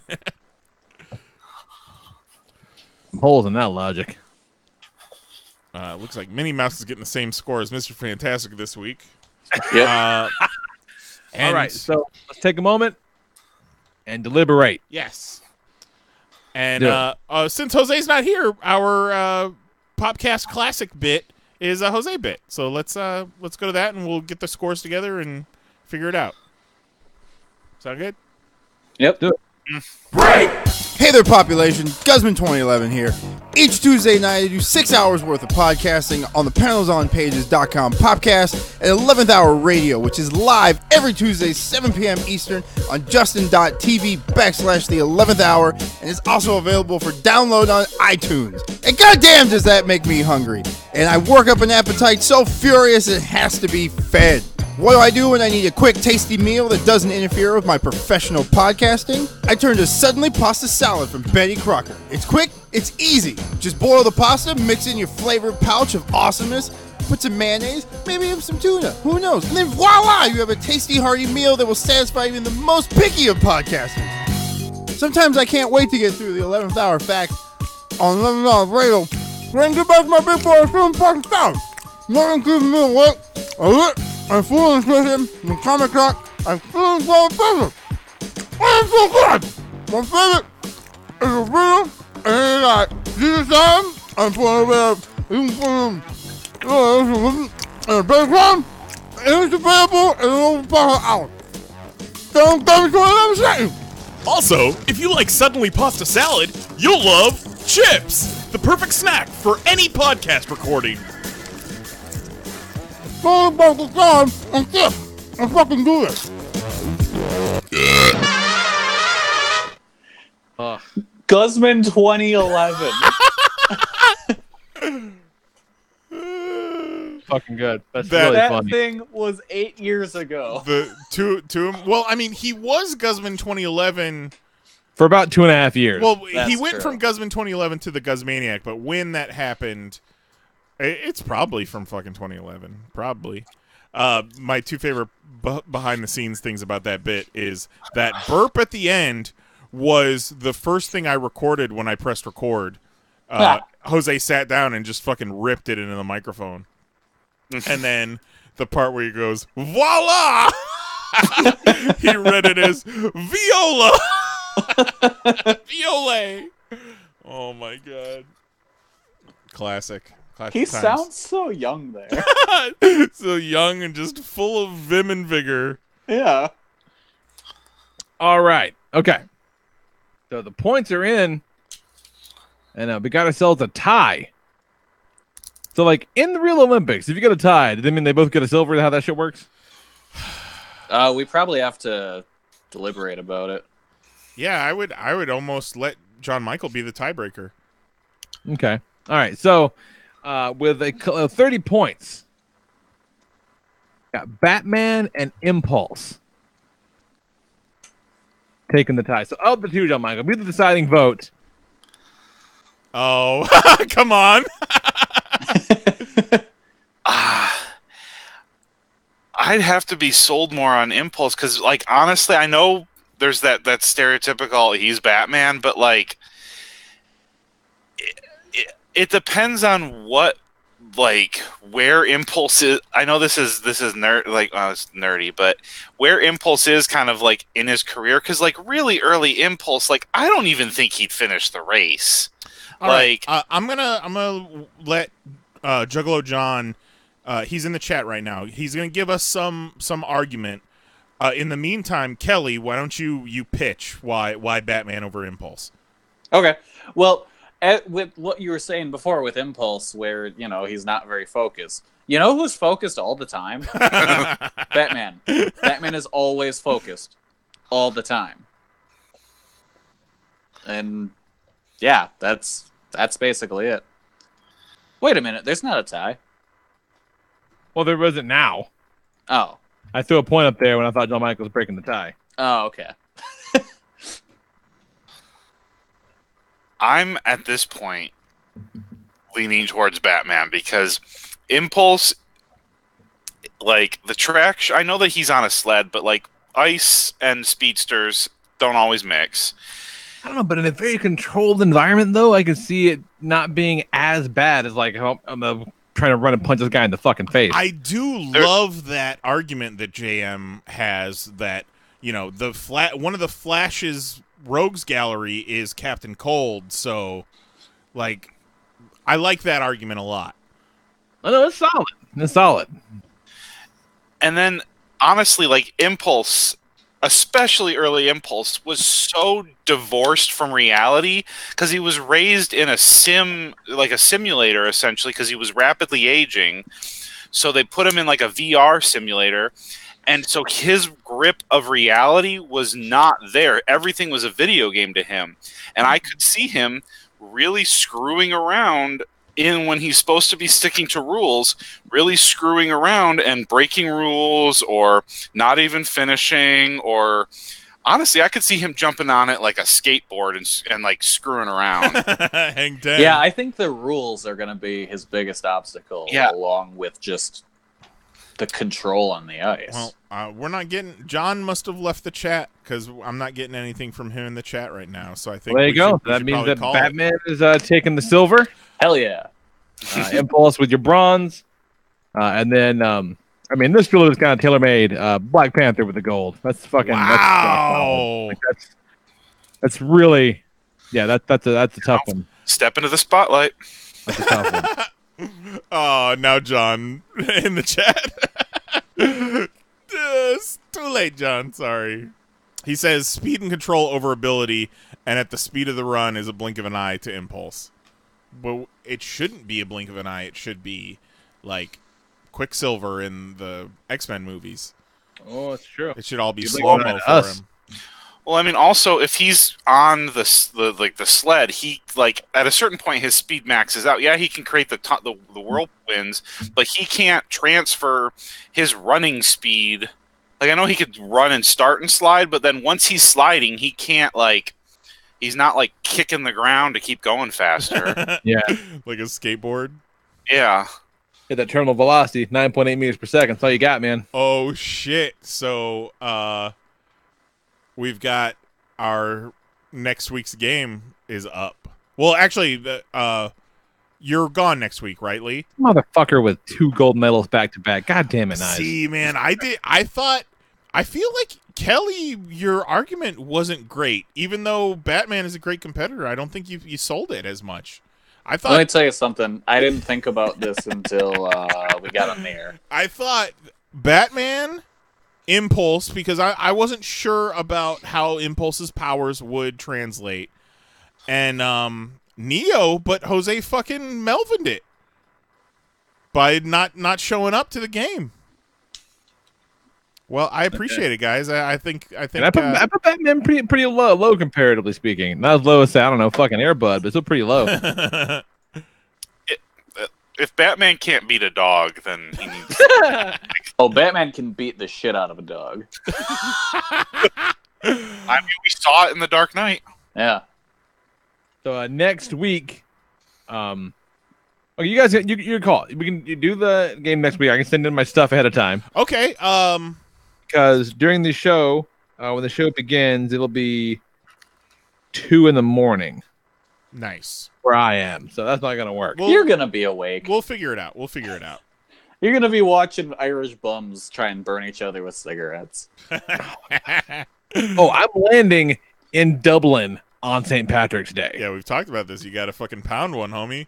So that'll be that's gonna be something special. You got to butt chug an Irish car bomb. Oh God. Woo. I mean, a little bit of magic.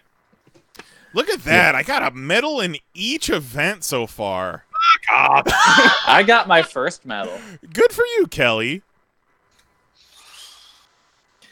Yeah, so next week, or next game rather, I should say, goddamn snowboarding. And we And I were feel just like- talking about Impulse. Yeah, that's a big, but you can't pick Impulse. for that one. Oh no! Yeah, so it means that by process of elimination, Scrooge McDuck gonna be tearing up that fucking ice. So That's are we limited to just our last? Because last week Yeah. was a single There's event. There's one person. No, So Kelly's got Michael Jordan snowboard. I've got fucking Darth Vader. I got this. I was like, oh sweet, I can use Frozone again, right? Nope, you sure the fuck can't. Damn. Remember when I picked Michael Jordan because I thought this was the Summer Olympics? I still Oh, like your pick of good. Michael Jordan. Well, thank you, JM, for helping us with that. Yeah, it was a lot of fun. It sure is. We've been having really a blast. fucking dumb, but a lot of fun. All right, let's talk about comic books. Get the fuck out of here. The problem with comic books is the ink comes off on your hands. Every time you turn the page, you have to wash your hands. It took me a while to put up last week's show, so I was cutting it together today, and I was like, did I not play the comic sounder last week? I don't know. Yeah, maybe. Or I played it way early, and then we were talking about something else, and then we finally talked about comics. That's also entirely Yeah, possible. yeah. Man, boy, Gary Frank sure drew the shit out of that Doomsday Clock. Yeah. Man, it looks awesome. Took him long enough. Yeah, it's. Part of me kind of wants to stop. Do you know when Doomsday Clock started? Oh, I'm gonna guess a hot minute ago. November of 2017. Guzman 2011. Yeah. It's supposed to be every other month, right? Like at the time. No. It was originally solicited as a monthly. Oh well, that was never gonna happen. Because remember, at the time, that was supposed to be a year into the future, and all of the DC books were working towards that future. Yeah, not And- so much now. That plan's fucking gone. Yeah, I mean, at this point, this isn't anything. It's just it's a fucking Watchmen sequel, and you have to treat it as removed from everything else Yeah. because it's just, Especially because suddenly, hey, everyone can swear now. yeah. That still bothers me. But it's like Guy Gardner, which it would be Guy Gardner. It's kind of I don't need that. I don't need this is the adult book because Guy Gardner can say shit. You know what? You're not wrong about that. You're not wrong. That's basically my entire problem with this series is, this is the adult one because those clowns fucked. This clown sure did fuck though. Fucked real good. What else? I liked the Black Cat story and that Spider-Man Hunted tie-in book. That was really good. Like that. I've always been a big Black Cat fan, so it kind of bummed me out when she broke bad and was the bad guy again. I wasn't a huge fan of that, so I'm kind of glad that she's kind of coming around like that. Although the fact that it was dickhead Dr. Octopus that made her go bad was kind of fun, but I'm glad she's more on the side of the Angels again. At least it's pretty good. It was a solid little issue. And then let's see what else we got. I think I liked Paper Girls, but it's real confusing. Yeah, I don't know what happens in that book anymore. I read it. It's a thing. Yeah. But I think at this point I kind of just need to wait until it's done. I think they're wrapping it at 30. Yeah. It's almost finished, but and it's not even been a book that's plagued by lateness or whatever. So I think it's just a very big concept. Yeah. And so it's kind of tough serialized. I don't know. It's tricky to keep a grip on. What's not hard to get a grip on though is that fucking Immortal Hulk. Man, Nope. what a good time. And the cover, this Alex Ross cover for this latest issue is outstanding. The Alex Ross covers on this series are honestly some of the best work of his entire career. Man, really, really good. And this one with Betty and Bruce hugging in front of the fucking bomb, and the Hulk looks. It's an outstanding fucking cover. But the interiors again look like a sweet ass horror comic. Just lots of black everywhere, and you got fucking Bushwhacker trying to fuck yeah, it's Bushwhacker. Fucking Bushwhacker trying to stipe Banner as he goes to visit Betty after she buried her father again. But he fucked up, took the shot Betty. Hulk got real mad. Then it got dark, and now She-Hulk coming back. That's fucking great. I'm all about. Yeah, I need to catch back up on that book. I'm not huge on Hulk, but I read the first 5 or 6 issues of that, and I really liked it. It rules. Yeah, it's the best Hulk has been since Planet Hulk. Yeah. Wow, it's not even close. Yeah, exactly. It's outstanding. Deadly Class is fucking great. Yep. Size the shit. Really, fucking spoilers. Real glad Quan died. Because fuck that guy. Yeah, fuck that guy. Yeah, that guy sucks. This shit is, it's all your fault. All the bad shit that's happening to everybody is your fucking fault. You don't get to just weasel your way out of that, man. Fuck that guy. I'm glad he's dead. Dummy.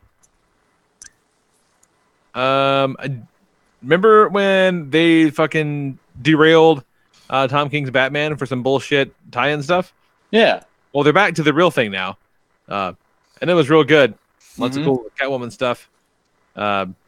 Still in Batman's head. So I'm still enjoying it, but kind of, wish that this part was already over because it should have been, and not some bullshit Flash thing that I didn't read because, no, not doing that. But so now I kind of want to go back and read the shit that came before this one to kind of get the flow back. But yeah, and then what else? Avengers was awesome. Fucking crazy Ghost Rider stuff was great. Like that. And then I missed issue 1, so I went back and got it and read it. Are you familiar with this Blossoms 666 bullshit that Archie's putting out? I am aware of it. I have not read it. Please tell me that the TV show Blossom is now in the Archie continuity. It's the Blossom twins. No. It's Maya and Bialik, and then her best friend Six gets 2 clones, and they're all possessed by the devil. So it's 666. Blossom 666. The Blossoms are part of a Satanist cult, and they're trying to get one of the other kids to, I think, kill one of the other ones. It's unclear exactly what's happening. They're doing evil shit. And Cullen Bunn on the writing, Laura Braga on artwork, so it looks incredible. If Chilling Adventures of Sabrina wasn't a thing, this would be kind of really mold breaking. But there are other Archie horror books, and that's great. But there's also one very much about the devil and shit. So it's kind of treading a lot of familiar ground, which is kind of a bummer. But it's still pretty fun because I like when they turn those characters on their ear a little bit. Which real quick, I got no other comics to talk about. You guys, that fucking Sabrina show on Netflix kind of rules. Pretty good things. Yeah, you're also into Riverdale, so that's kind of up your alley. Yeah, which I haven't. I gotta wait. I'm on Netflix for Riverdale. We fell too far behind, so the CW app lost us. So we gotta. R.I.P. Luke Perry too. Yeah. Yeah, that bummed me out when he when he showed up this week doing cool dad stuff. It was sad. Luke Perry turned into a real good TV dad on that show. He really did. I am looking forward to catching up with Riverdale because I've only seen up through the first season, and I see the previews for it when I'm on the CW app when I'm watching the DC shows, and it looks just freaking insane now. I'm what the hell did this show what happened? And I'm looking forward to catching up. I just haven't. Yeah, once season 3 hits Netflix, I'll power through it because Nicole watched it begrudgingly for the first 2 seasons. I don't know why. Like, I don't know why. Because it's wonderful. I don't know how she could not want it forever because it's great. But I kind of, I waited too long to pull the trigger on season 3, and I'll blame her for this forever. Forever. Yeah, that's all I got. What else got, Kelly? Conan the Barbarian issue 4 was cool because Conan punched a lion in the face and then they became best friends. Yeah, that sounds great. It's very good. You should definitely pick it up. I really should. I'll probably get a trade because it sounds great. Meet the Skrulls #1 came out. Okay, what is this? I saw. So it's just about a family of Skrulls and working on their operation to help infiltrate Earth. All right. So yeah, it's basically about a family of terrorist Skrulls. So it's like the Americans, but with Skrulls? Yes, exactly. And they recently had another family of Skrulls was killed off by this dude, so they're also trying to watch out for him. That sounds dumb it's and interesting. Fun. Yeah, I like it. It's well written. It's by Robbie Thompson, who I like a lot, and drawn by Nico Hendrickson, who did Pride of Baghdad and more recently. Oh, really? A bunch of Doctor Strange. All right. I'm into that. Yeah, it's good. Issue 5 of Grant Morrison's Green Lantern came out, and really the best part about it to me was that there is a planet called Vor, and it's a planet of vampires. And that made me laugh. That's pretty fun. And then Ronin Island #1 came out. That was pretty good. New book by Greg Pak with art by Giannis Miloganis, if I'm saying that correctly. I don't know what Greg Pak's been doing lately. The elevator pitch is Ronan the Accuser is on a reality dating show where there are 16 women competing for his love on Ronin Island. I'd read that. But it's funny, talking about Ronin, and just kind of, sitting next to a person who has, been with me for 15 years and knows some shit, but still basically, a fucking normie. Basically, you got a baby. Fucking straight up normie. So during one of the scenes where they have got Ronan on the hologram thing, whatever, and he says something all, creepy and shit like that, Nicole goes, I think he's probably the bad guy. I go, yeah, in Guardians. She's like, what? I'm like, you've already seen him once before. She goes, no, we haven't. Which, they did kind of underplay it a little bit, but yeah, he's there. But I guess they kind of have to. They can't be like, in the future, I'm going to do some shit. Kevin Feige had kind of hinted that they might, for the sequel of Captain Marvel 2, still have it take place before present day, because there's a huge gap. Oh, I think you have to have it do so that. like I could see him being the maybe not main villain, but being a prominent character in the next one, because I watched him go nuts. He was almost a non-entity in this movie. Like I was expecting to get a little bit more from him. I wasn't upset about it, but I could essentially. He was kind of just the most prominent accuser. He was what Thanos was in Guardians. Yeah. Yeah, kinda. Yeah. But it honestly didn't bother me, and I do like it because it's kind of one of those things where I think it makes the world richer. Of like, yeah, he didn't play a huge part in this, but he existed and he was there. Sure. I like that. And then when Carol starts fucking shit up, and Ronan's like, let's go, guys. And it makes sense now why he wanted the Tesseract so badly. Mm-hmm. Well, he didn't want the Tesseract. He wanted the Power Stone. The power, or the... Thanos whatever thing Stone. He's looking for. The orb. He knows that kind of power exists. Mm-hmm. Yeah. I want that MacGuffin. Yeah. Want it real bad. I like it. You got anything we're talking about, John Michael? I can't remember what came out when, but I think Shazam came out last week, 3.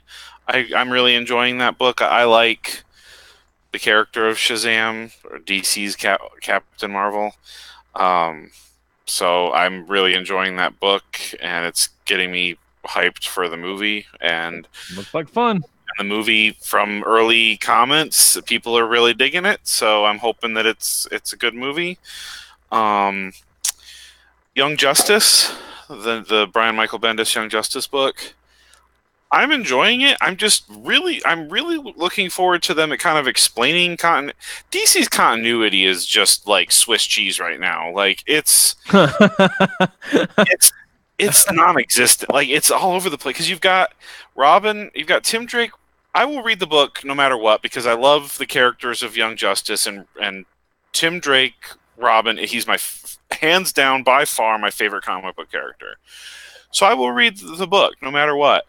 But I don't understand really what's going on because you've got like pre-New 52 Connor Kent Superboy in the book, and you seem to have pre-New 52 like Connor, Wonder Woman or Wonder Girl, Impulse, and Robin, and I'm just trying to divorce it from continuity and just kind of enjoy it. But that continuity nerd in me. What was that? And it doesn't help the fact that it's like super duper Bendis. It's gonna take forever to get there. Yeah, like, and the most recent issue they cut to, like, Connor Kent, again, what seems to be pre-New 52, and then he gets sent to Gem World, so it's almost like he got sent there before the timeline changed, and so that's how he's out of the loop, so he's still the old one, I think, maybe? I don't know. Bendis said that everything would be explained, and so far we're 3 issues in, and I'm more confused than I was at the beginning. But it all makes sense in 7. I'm enjoying it so far. It's nice to have the characters feel like the characters again, even if the continuity's weird, because the New 52, like Teen Titans, were just shit. So I'm enjoying the book overall. Have you watched the Titan show at all, John Michael? Yeah. So I'm on episode 3, I think. I'm still paying for the DC streaming service. I started getting the DC streaming service solely for Young Justice Outsiders, like, because Young Justice is my second favorite cartoon of all time, and I was stoked about season 3, and I'm digging it. But everybody kept telling me, like, I saw like articles, people on Twitter, everybody's like, no, Titans is really good. Titans, like, it's the best DC show. It's really good. I'm 3 episodes in and I've stalled because I don't like it. Like, it's not it's boring. It's a mix between boring and feeling not at all like any of these characters. Like, Starfire doesn't feel like Starfire, and she's dressed like a hooker, which fine. Like, I don't like, if you want to hook, that's more power to you. But she doesn't look like Starfire. I have no problem that they cast a black actress, or just her outfit and her hair looks like she took a bunch of yarn and glued it to her head. Like, it looks awful. Ooh. And then why isn't she orange? Like, fuck's sake. Like, why isn't she orange? I don't understand that. Like do it. Just do orange. We've got people. Just do it. I don't understand why they need to dance around it. Our president is an orange American. Exactly. And we've proven that audiences are okay with shit like this. I mean, Captain Marvel has blue people in it, and it just made almost $500 million in one weekend. Like, we're okay with we could be okay with an orange person. I don't know. It might get a hell of a lot better, but so far I want to like it because I love those characters. On the other hand, I will say, maybe I'm on the 4th episode. Whatever the Doom Patrol episode is, the last one I actually watched. So what 3 or 4. What about that Doom Patrol? You watch any of that? I actually really like that. It looks cool. I need to watch that. It's crazy. You got, like, it's crazy and stupid, but fun and weird. I think it partially benefits from the fact that I don't give a shit about the Doom Patrol. So any changes or tweaks or anything, I don't really care. I know about the Doom Patrol, but I don't care. But I don't know. It's better. It's weird. You've got Alan Tudyk being the narrator, and he's breaking the fourth wall. Like, at one point, a character asks him, "Who are you talking to?" And he says, "Oh, mostly Grant Morrison fans and angry internet trolls," or something like that. And I'm like, I'm all for it. I like it. I recommend it. if it's stupid fun and like gross at time. I don't know. It's fun. Lee, you and Zoe watched Umbrella Academy, didn't you? It's outstanding. It's so good. I need to start back up with that. I'm like 3 episodes in, and I was really enjoying it. I just haven't finished it. Yeah, that's we probably did that in a couple of weeks because man, it's really good. Like it got hooked in both of us real hard. It's great. Yeah, that everyone's broken and fucked up and just it's good. And what's the monkey's name? Pogo. Pogo. He looks like fantastic. He looks really good. Like, well, they got the technology from the Apes movies. Yeah. Yeah. But to do it on I mean, I know it's Netflix and everything, and they just kind of throw money around wherever they want, except, for the Marvel shows anymore. But they that looks really good for it. Like not just for a TV show, but like especially for a TV show. Maybe TV show special effects have gotten cheaper because the Orville is nuts with it. That I am routinely I am weekly shocked how much I love the Orville. Like legitimately, it's like one of my top 5 favorite shows on TV right now, which shocks the hell out of me. Star Trek show that they've done in decades. And they finally found I think they found a good balance with the humor not being overwhelming, and I love the kind of this is just kind of regular people in space. They're not idealistic. They're just here's a dude in space doing this stuff, but it looks so that Identity 2-parter looked phenomenal. I've never been anything like that on TV. No, that was impressive. I just sat there staring at my TV. I'm like, this is a TV show and a Fox TV show. I was showing Lee that they announced an Orville comic, and Lee was like, that's unnecessary. And I was like, well, it's going to be necessary as soon as those ratings start to drop and Fox cancels the shit out of them because each episode costs $9 million. I'm really hoping it gets a 3rd season. I haven't seen that they've. I don't think they've renewed it yet, but I really hope it gets a 3rd season. They renewed Brooklyn Nine-Nine. They announced that. Yeah, they did. Oh, yeah. No word about... Oh, did you guys see the most recent episode? Yeah. Not yet. Rosa undercover. Oh, Rosa's hot. Oh, my God. I want an entire episode of her undercover, as that character in that outfit. I'd watch it. The Lorena Bobbitt series, I'm like, oh man, they should get Stephanie Beatriz to play Lorena Bobbitt in a comedy adaptation of the Lorena Bobbitt story. Jesus Christ. That's a feel-good picture. You want to really make the piss babies cry. Turn Lorena Bobbitt into a national hero. I don't know. I don't remember who first coined the term piss babies for these piss babies, but I'm glad it's there. I know, I was just saying it the other day, someone coined it, and this has been the way we've been specifically talking about the Captain Marvel piss babies. I love it. I don't remember who, but I'm all for it. Because they fucking piss babies. Right, anything else? We're going to wrap this bitch up. Got anything nice? Land this bird. Let's land it. All right. So, next week, I will not be here. I assume there will be a show. We'll see. So, Okay. All right. If not, probably we'll be here together. Either way. Email us, popcast@PanelsOnPages.com, or Jose. The phone number is 616-951-1POP. Yeah, I'll be in fucking Ireland in a week. It's kind of nuts. It's a little nerve-wracking. I need to buy some shirts because I think I might have to wear a shirt without a cartoon character on it at some point during the week. Oh no! Gross. Which again, I don't know, but I should probably pack a couple of shirts at the car. And I've only got the 2, so might want to grab at least one more. But yeah, that's a thing. Yeah, so we'll do that. We'll do snowboarding, and I'll have some adventure times. It's all good, man. So, for Jason Nyes, John Michael Duggan, and Kelly Harris, I'm the Lord Reverend Lee Rodriguez, and we'll talk to you guys either next week or the week after. Hard to say. We'll talk to you guys again in March. Yeah, for sure. Yeah. There we go. So that's a promise you can take to the fucking bank, kids. All right. So, night. Love you. Bye-bye.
Goodbye now. Goodbye. Goodbye. Thank you. Goodbye. Goodbye. Thank you. Goodbye.